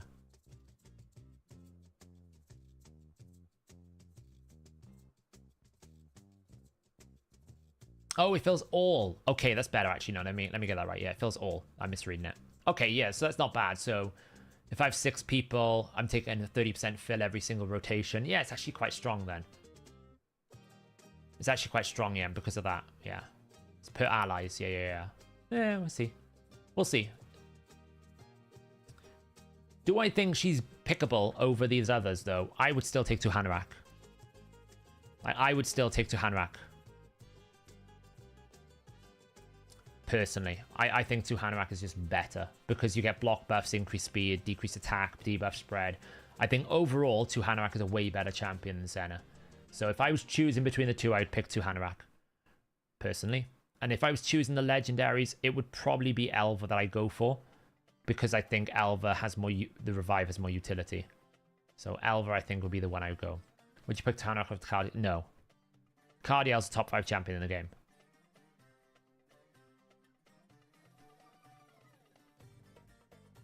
Like, Cardiel's just so good. Cardiel's one of the best champions in the game. It's just... There's no competing with it. In terms of epic champions, Sunday's the day for Mikage. Aelfried and Delaja. If you're after these epics, it's the day for those. Grab those. And then, obviously, Demitha. If anyone isn't doing Demitha Clan Boss comps, Demitha's super, super good. So, Demitha is the choice here. Any of these ones if you need them for Mikage, and I would say 2 Hanomach and Elva, it's me. So, like, for me personally, I'm going to be putting on day 1, and it'll be going for Glycad. Because out of all of these, like, for me, I've got Elva, I've got Oella. I don't have the other 3, but I don't need them. I don't have Giath, but I have all the rest apart from Korrigar. And I don't have Firol. So because I don't have Firol, Glycad is really desirable. So I'll be putting Glycad, and I'm going to go get the duplicate epic to keep her as well. So that was my recommendation. Maybe we'll do like a cheeky little shard pull event or something with the guys when I'm down in London, because I'm going to see the guys tomorrow.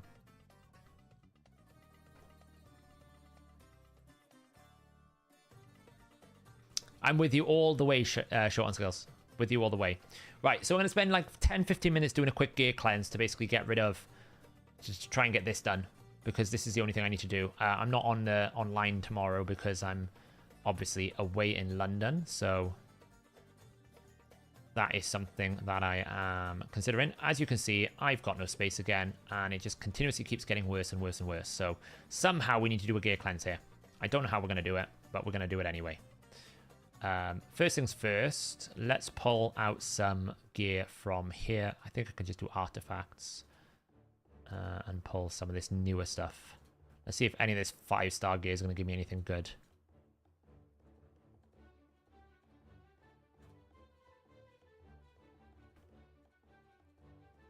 Always a problem, this. Yeah, we're in London tomorrow. Sell, sell, sell, sell. Nobody wants 5-star gear there. I mean, it's triple flat stat. It's pretty awful. I know it's speed boots, but God, I'm never going to use it. So with cruel pieces now, I'm pretty much looking for damage, but I will keep a 6-star piece if I'm, like, for a reroll. It's kind of really bad. It's low rolled, so... It's got, like, got to roll on accuracy. It's probably not going to be kept. Like, it's not going to speed. I have to start being brutal with this. Like, I'm keeping these 6-star pieces because I can re-roll it if it double or triple rolls. But at some point, you just got to start being brutal. Like, top row mainly. I keep the top row because it's more consistent. Like, I can throw one of these on there because, you know, sometimes it'll give you something good. It did in that time, but I tend to have a lot of 5-star, like, mythic ore.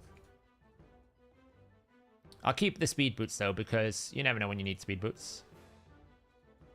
If this rolls anything on HP, it's a sell. It's a sell. Again, we're looking to see if we can re-roll this piece. We can't, so we sell it.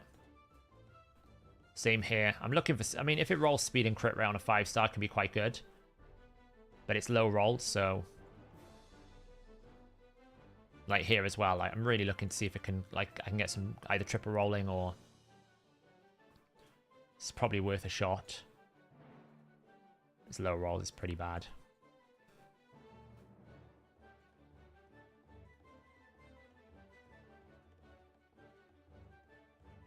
Pull all this out.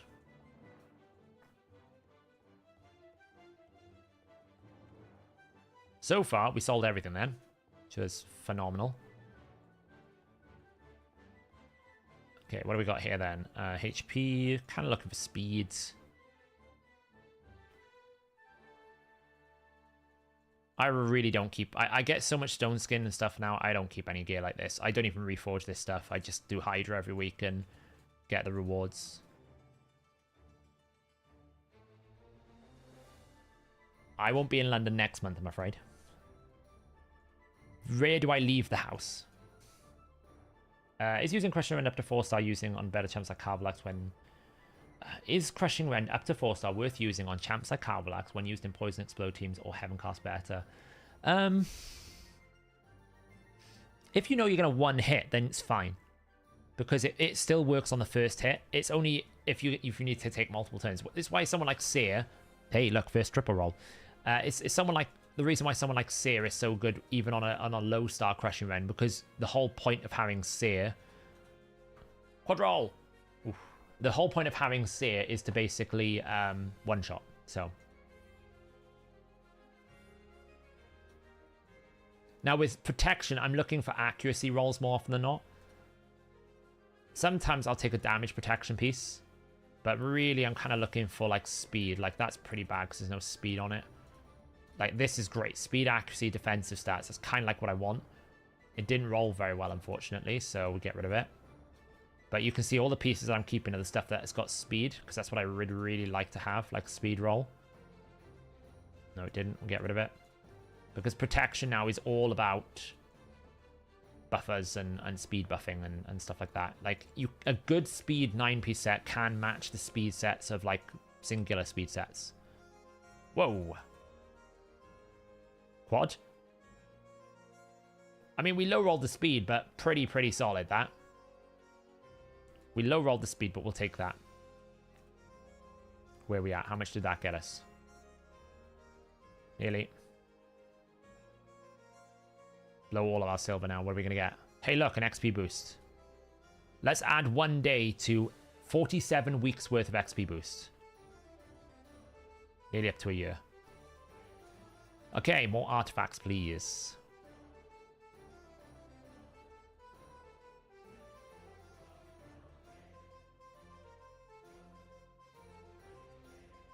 Okay, what do we got here? HP, speed. Really, I'm looking for resistance and speed. The only way I keep these sort of early sets now, like resistance sets and things like that, is if it actually rolls the stat that they correspond to. Okay. Pretty weak. I don't even know why I've kept that. It's terrible. This one I shouldn't have kept either. Sell it. I don't know why I've kept that. I get so many of these pieces now, I just don't really need to keep really bad pieces. There's no crit rate. Normally with percentage on boots, I'm looking for crit rate rolls on the substats. This is perfect. This piece is what I want. Speed with accuracy. It's low rolled, but it's really good. Speed with accuracy is fine. This one sometimes can be good if it rolls like a lot of resistance, but it didn't, so we sell it. This just depends if it rolls more stats. Like, yeah, it's kind of low rolled. I probably should sell it. Not great.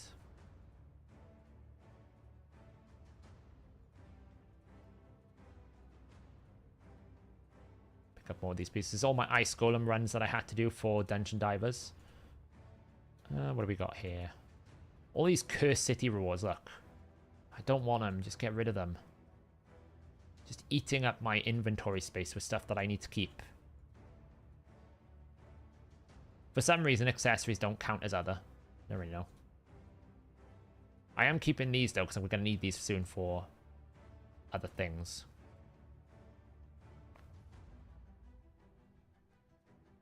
You need to be fun. I can believe that's the reality.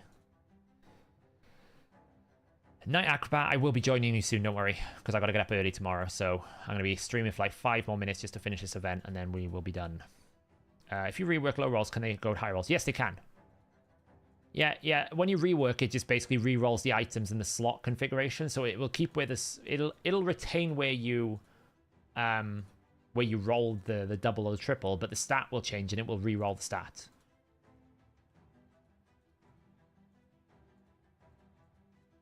One of the few curse pieces that I actually got which are any good. This could be good if it rolls speed crit rate. Didn't. No, it's pretty trash. Speed resistance. Yeah, it might be okay. That's pretty bad. I'm not too worried about silver usage. I know I'm rolling things I shouldn't, but I'm just speed running my... I'm like speed running the artifact enhancement, so I don't have to worry about it. Because obviously I'm away for tomorrow. I'm trying not to play the game too much tomorrow. I might pop on to do some summoning, but all of this I'll do on Saturday. It's a bit stressful because my Saturday and Sunday is going to be really busy, but it is what it is, you know. Let's pull out more of the Fire Knight gear and the Ice Golem gear. we managed to cut down by 50 pieces, so that's pretty cool. That's only really good if it double rolls and triple rolls crit rate. Otherwise, it's bad. It's bad. I actually decided to go hard and finish and get the prism shards for the last dungeon divers because one, I need to go to the rear anyway, and I also really need cursed gear, so I figured I might as well take advantage of the situation and get the ×2 boost on cursed. Not that it gave me many cursed pieces, but you know, it was worth it. Can I get a triple? That's actually quite good. That's really good considering it's 5-star, because that is very difficult to roll so perfectly. Here we're looking at speed crit. Here we're looking at speed crit damage. We didn't get it, so we sell it. I shouldn't keep that, it's bad.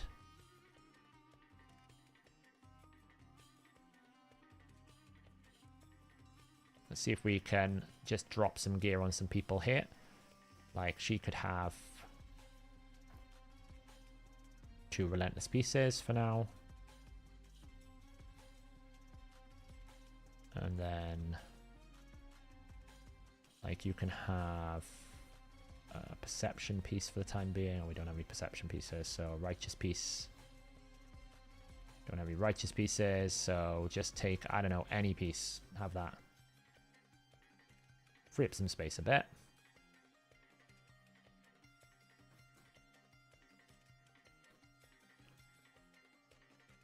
Most of this is Ice Golem stuff and Centrana stuff, see? A lot of it's Ice Golem Centranas with a boatload of Slayer down the bottom that I need to go through. That's really bad. See here, this piece here, if it had crit rate at the top, I'd roll it even if it's life set, because it could roll really well. But because it doesn't have crit rate, I don't want any percentages with, like a primary stat percentage without crit rate. I would rather keep it that way. That's actually quite good. If it rolls, it low rolled the speed, but a high roll the defense. If it keeps at the bottom, it's pretty good. It's worth keeping. I don't know why I rolled that. That was terrible. Like here, for example, if I get like a quad roll resistance, it's even though it's got no speed or anything, it's kind of good because it's resistance on resistance set. But now that it's double rolled there, it's really bad, you know. Like here, for example, you know, it's got resistance speed. That's what I'm looking for.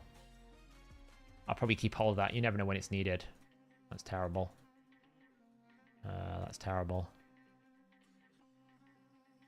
Let's give some more gear to a few more people.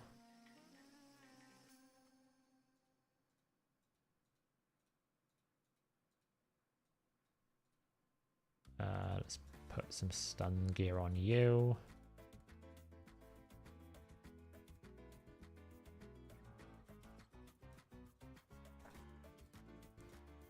How far away are we? I think we're done. There we go, we're done. Cool, we're done.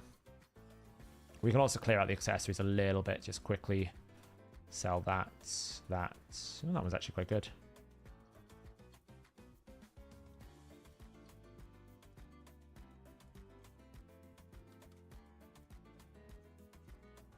Give these a quick clear out.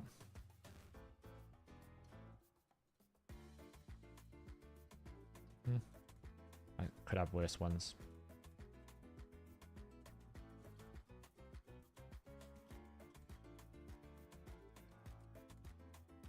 Trusted to roll the wrong things.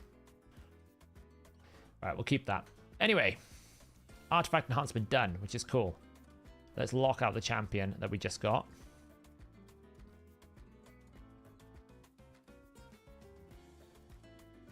We are looking good with the Terexes. So we're progressing well with the fusion. We're making progress. I've nearly got enough. I don't think I'll get enough for 2 in the next CVC, but we'll try. We'll see what happens. We're nearly at Quintus. I'm looking good here. I've already made 1 add with, so I've got enough for another one here. So I'm on track. And then tomorrow, basically probably Saturday evening, I'll get back on and I'll start pushing finite again. We'll push all the champion training. The reason why I haven't done the champion training today is I'll probably do a fair chunk of it in campaign, upgrading those rares, which means that I'll get dungeon diver points from doing campaign. So there's no point to really push it super hard right now. It doesn't pay off. I'll have to try and find some space, but thankfully it's sacred, you know, it's summon rush, so I'll probably just pull my sacred shards and I will go for the extra epic as well. We didn't get to Hydra today, unfortunately, but, you know, we're doing well at the moment. We probably will win, so I can wait it out and push a little bit later. But I've got an early start tomorrow, so we are going to end it there. We're going to end it there. Thanks for watching, everyone. I will be back Monday. Have a good weekend. If you see a cheeky shard pull tomorrow, you know what's happened. Probably Hell Hades and YST and all them have influenced me to summon some shards. We'll see. Anyway, have a nice evening, everyone, and I will see you all on Monday.